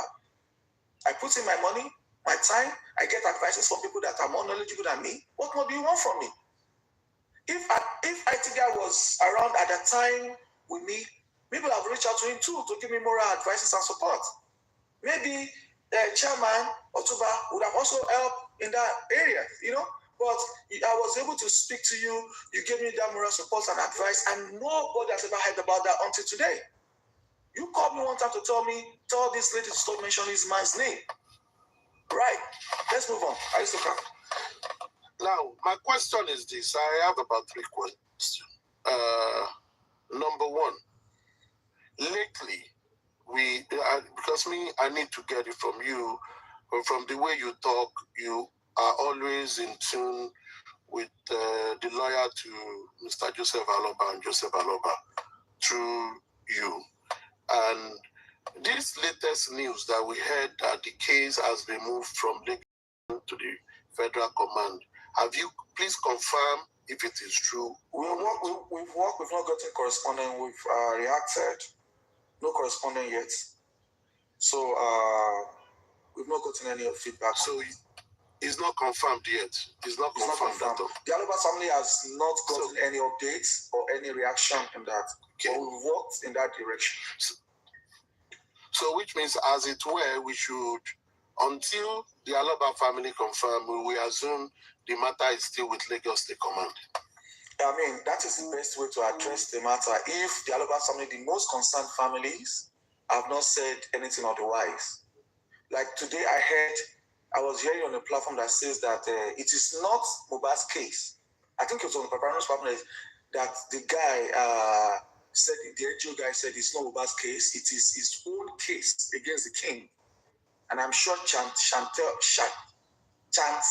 Lady Chan or Chantel was the one saying, yes, the case has been moved, and Abraham stated that it is not Mohbad's case. It is the phone forensics, the 3 seconds that was moved. So it's been, people are casting aspersions, but from the Aloba family, we've not heard anything. A second question is this: from what you said, you spoke about the police setting up a 13-man panel. Among the panel, you have paralegals, you have forensic guys, those who, yes, forensic guy, investigator, etc. Now, if the police did set up a 13-man team and you have forensic personnel among them, would you then say, or as the police at any time confirmed to the Aloba's team that they have not done any form of forensic on this case? Okay, so around or they have. I mean, they have not confirmed they've done it, and that's what Baba Mohbad keeps saying. He keeps requesting that the full forensics needs to be done. I mean, that is a great way to establish who said what and what was said. That's another way. You understand? Now, you know, the last one that championed him was when the driver stated that he would receive a call around 12 on Tuesday that he should go and report himself to the station. Then Darusha stated that he called Mohbad all throughout on Monday. He did not pick up his call, but on Tuesday, 11:45. You understand? These are angles that we keep saying, okay, with all of this, the full forensics will analyze that. I'm sure accountability. Yes, it's full accountability. Yes. Yes, sir. Yes. So, I mean, for this list of the people that were constituted, I think I have a copy of the list and names. And the only people I recognize... No. Bayo, we don't need to know the team, please. Okay. It's okay. Information release is okay. I don't want to know. Now, my next question is this. During the time Mr. Muiwa came out, I saw the extract on Mr. Loba's platform talking about how they spent money. He mentioned they spent a certain amount on forensic. What forensic was that? Knowing that, wait, knowing that legally in Nigeria today, no individual has the right to do full forensic without court order or by the police. That even police will get a court order. So as an individual, you can't get whatever you do. You might do it behind the scene, but it is not legally it's not tenable because you need to be authorized by the law, and it is police that will do it. But when Mr. Miwa was doing his own accountability of what was spent, he mentioned a certain amount was spent on phone forensic. And when you were talking, you said someone has advised you for NCC, which I did advise someone like that last year when someone sent me a long episode that I should see if phone forensic is doable. And I guided that person that you cannot do such thing under Nigerian law. Even if you do it, you can't say it out. And I don't think anybody will help you. But now that you have been guided legally the way you spoke, which I so much appreciate, what was that cause for that Mr. Miwa now spoke about, that he did a phone forensic? Forensics, there was an action made, and a lawyer, one of the legal team was actioned on that job, which is phone forensics for just Mohbad's phone. And a documentation was needed to complete the action. So Baba Mohbad was requested to submit a copy of the death certificate of Mohbad as part of the documentation required. But he was not able to get the death certificate. So he was advised to talk to the commanding officer in charge of death of Mohbad to get a written document stating Mohbad died and that is still under investigation. And the part of what is required or needed as part of the family is phone forensics. So, but when my grandpa got to the station, he was turned back, he was embarrassed. And in fact, that was where the statement generated from,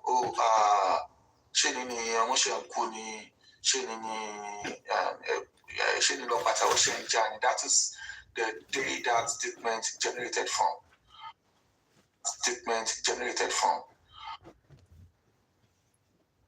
Personal bad iCloud. Very quick one from me, which I asked earlier. Was there an attempt to hack Mohbad's phone? No attempt. There is no attempt. Bayo, so it is safe to say that the amount Mr. Miwa stated about phone forensic is not the general phone forensic people were clamoring for. It was just on Mohbad's phone. Yes, exactly. Even the one the old one critical thinkers did was not the general. It was for Mohbad. Okay.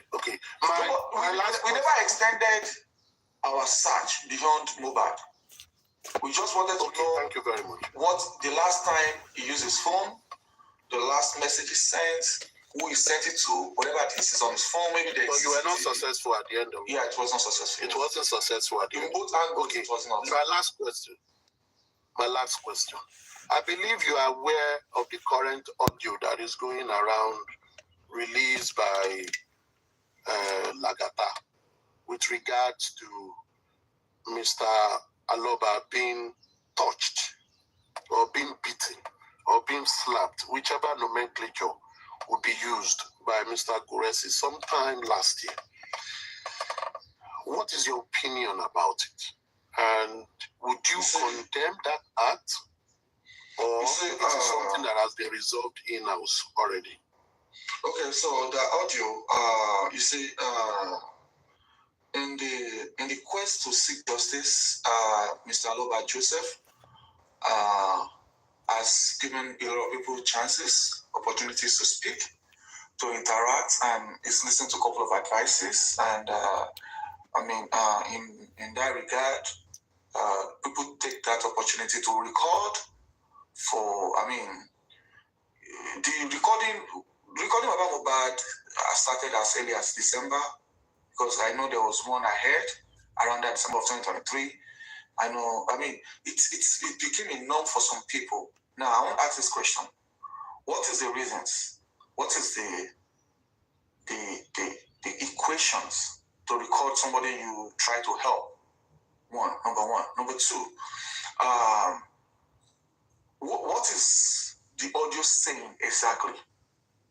I listened to that audio. The real audio is on Celeste's platform. I just listened to it 2 days ago, because people will say, play it again, rewind it, forward it, because a lot of people are anxious. They want to listen. They want to be sure, But I listened to one myself on Celeste's platform. Is on his platform. Is it Cele or Aduke's page?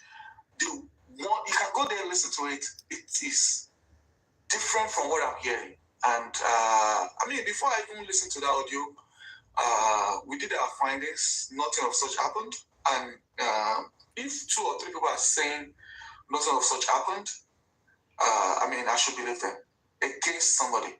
Now, why will I believe these 3 people against this one person? I will look at the integrity, the personality of this individual. This is a controversial, low zero integrity individual that has been always in the middle of controversies. He's been in casting aspersions. So if at the end of the day this individual is coming up to bring out something, I should question that. Mr. Wayo, apologies. Please hold on. Go on. Okay. Gurasi, don't talk. Your time is Hold on. Yeah, you just get up here. You can't just jump in. People are ahead of you. My honor, just 30 seconds. I don't have much time to. Not 30 seconds. Not 30 seconds. You follow protocol, sir. Grace, please hold on. I have finished. So, like I said, I will believe 3 people vote against this person. Now, like I said, integrity. Who is this individual? What is his stake? I don't know. I listened to the audio again, and my case was settled. It's about 3 or 4 minute video. It's on, I think it's Cele or Aduke or King's platform. It's newly updated. You can listen to it at your own leisure time, and you can come back and say, this is what you heard, without anybody interjecting. So, quickly, let me just... Wait a minute, Lady Chan. Lady Chan, 1 minute, please. Lady Chan would like to clear her name. 1 minute, please. 1 minute, please. 1 minute, please. Last question. 1 minute, please. Lady Chan would like to clear her name because Bayo did mention her name. She only needs a second. Go ahead, Lady Chan. Thank you so much, Stargazer. Good morning, Bayo, everyone. Please, you mentioned my name here wrongly. You quoted me wrongly. So I need to correct that because I know your critical thinkers and others are here, okay? What I said on Papariano's platform is that your missed 3 seconds video has been moved to Abuja, not Mubas. What did I say? What did I say wrong? You said that Shani said that Mubas case has not what you said. No, I said Papariano stated that there's no way Mubas case will be moved. There's no way they're going to move 3 seconds without moving Mubas case. You said that's not what you said. Sorry, you said Chantel. You heard from Chantel. Okay, Shan, what you said was that it was the 3 seconds that was moved. And Papariano is saying, okay, sorry. Thank you. That's why I came up. Okay, sorry. The case, that's why I came up. Thank you. Yomi told you, you've cleared that.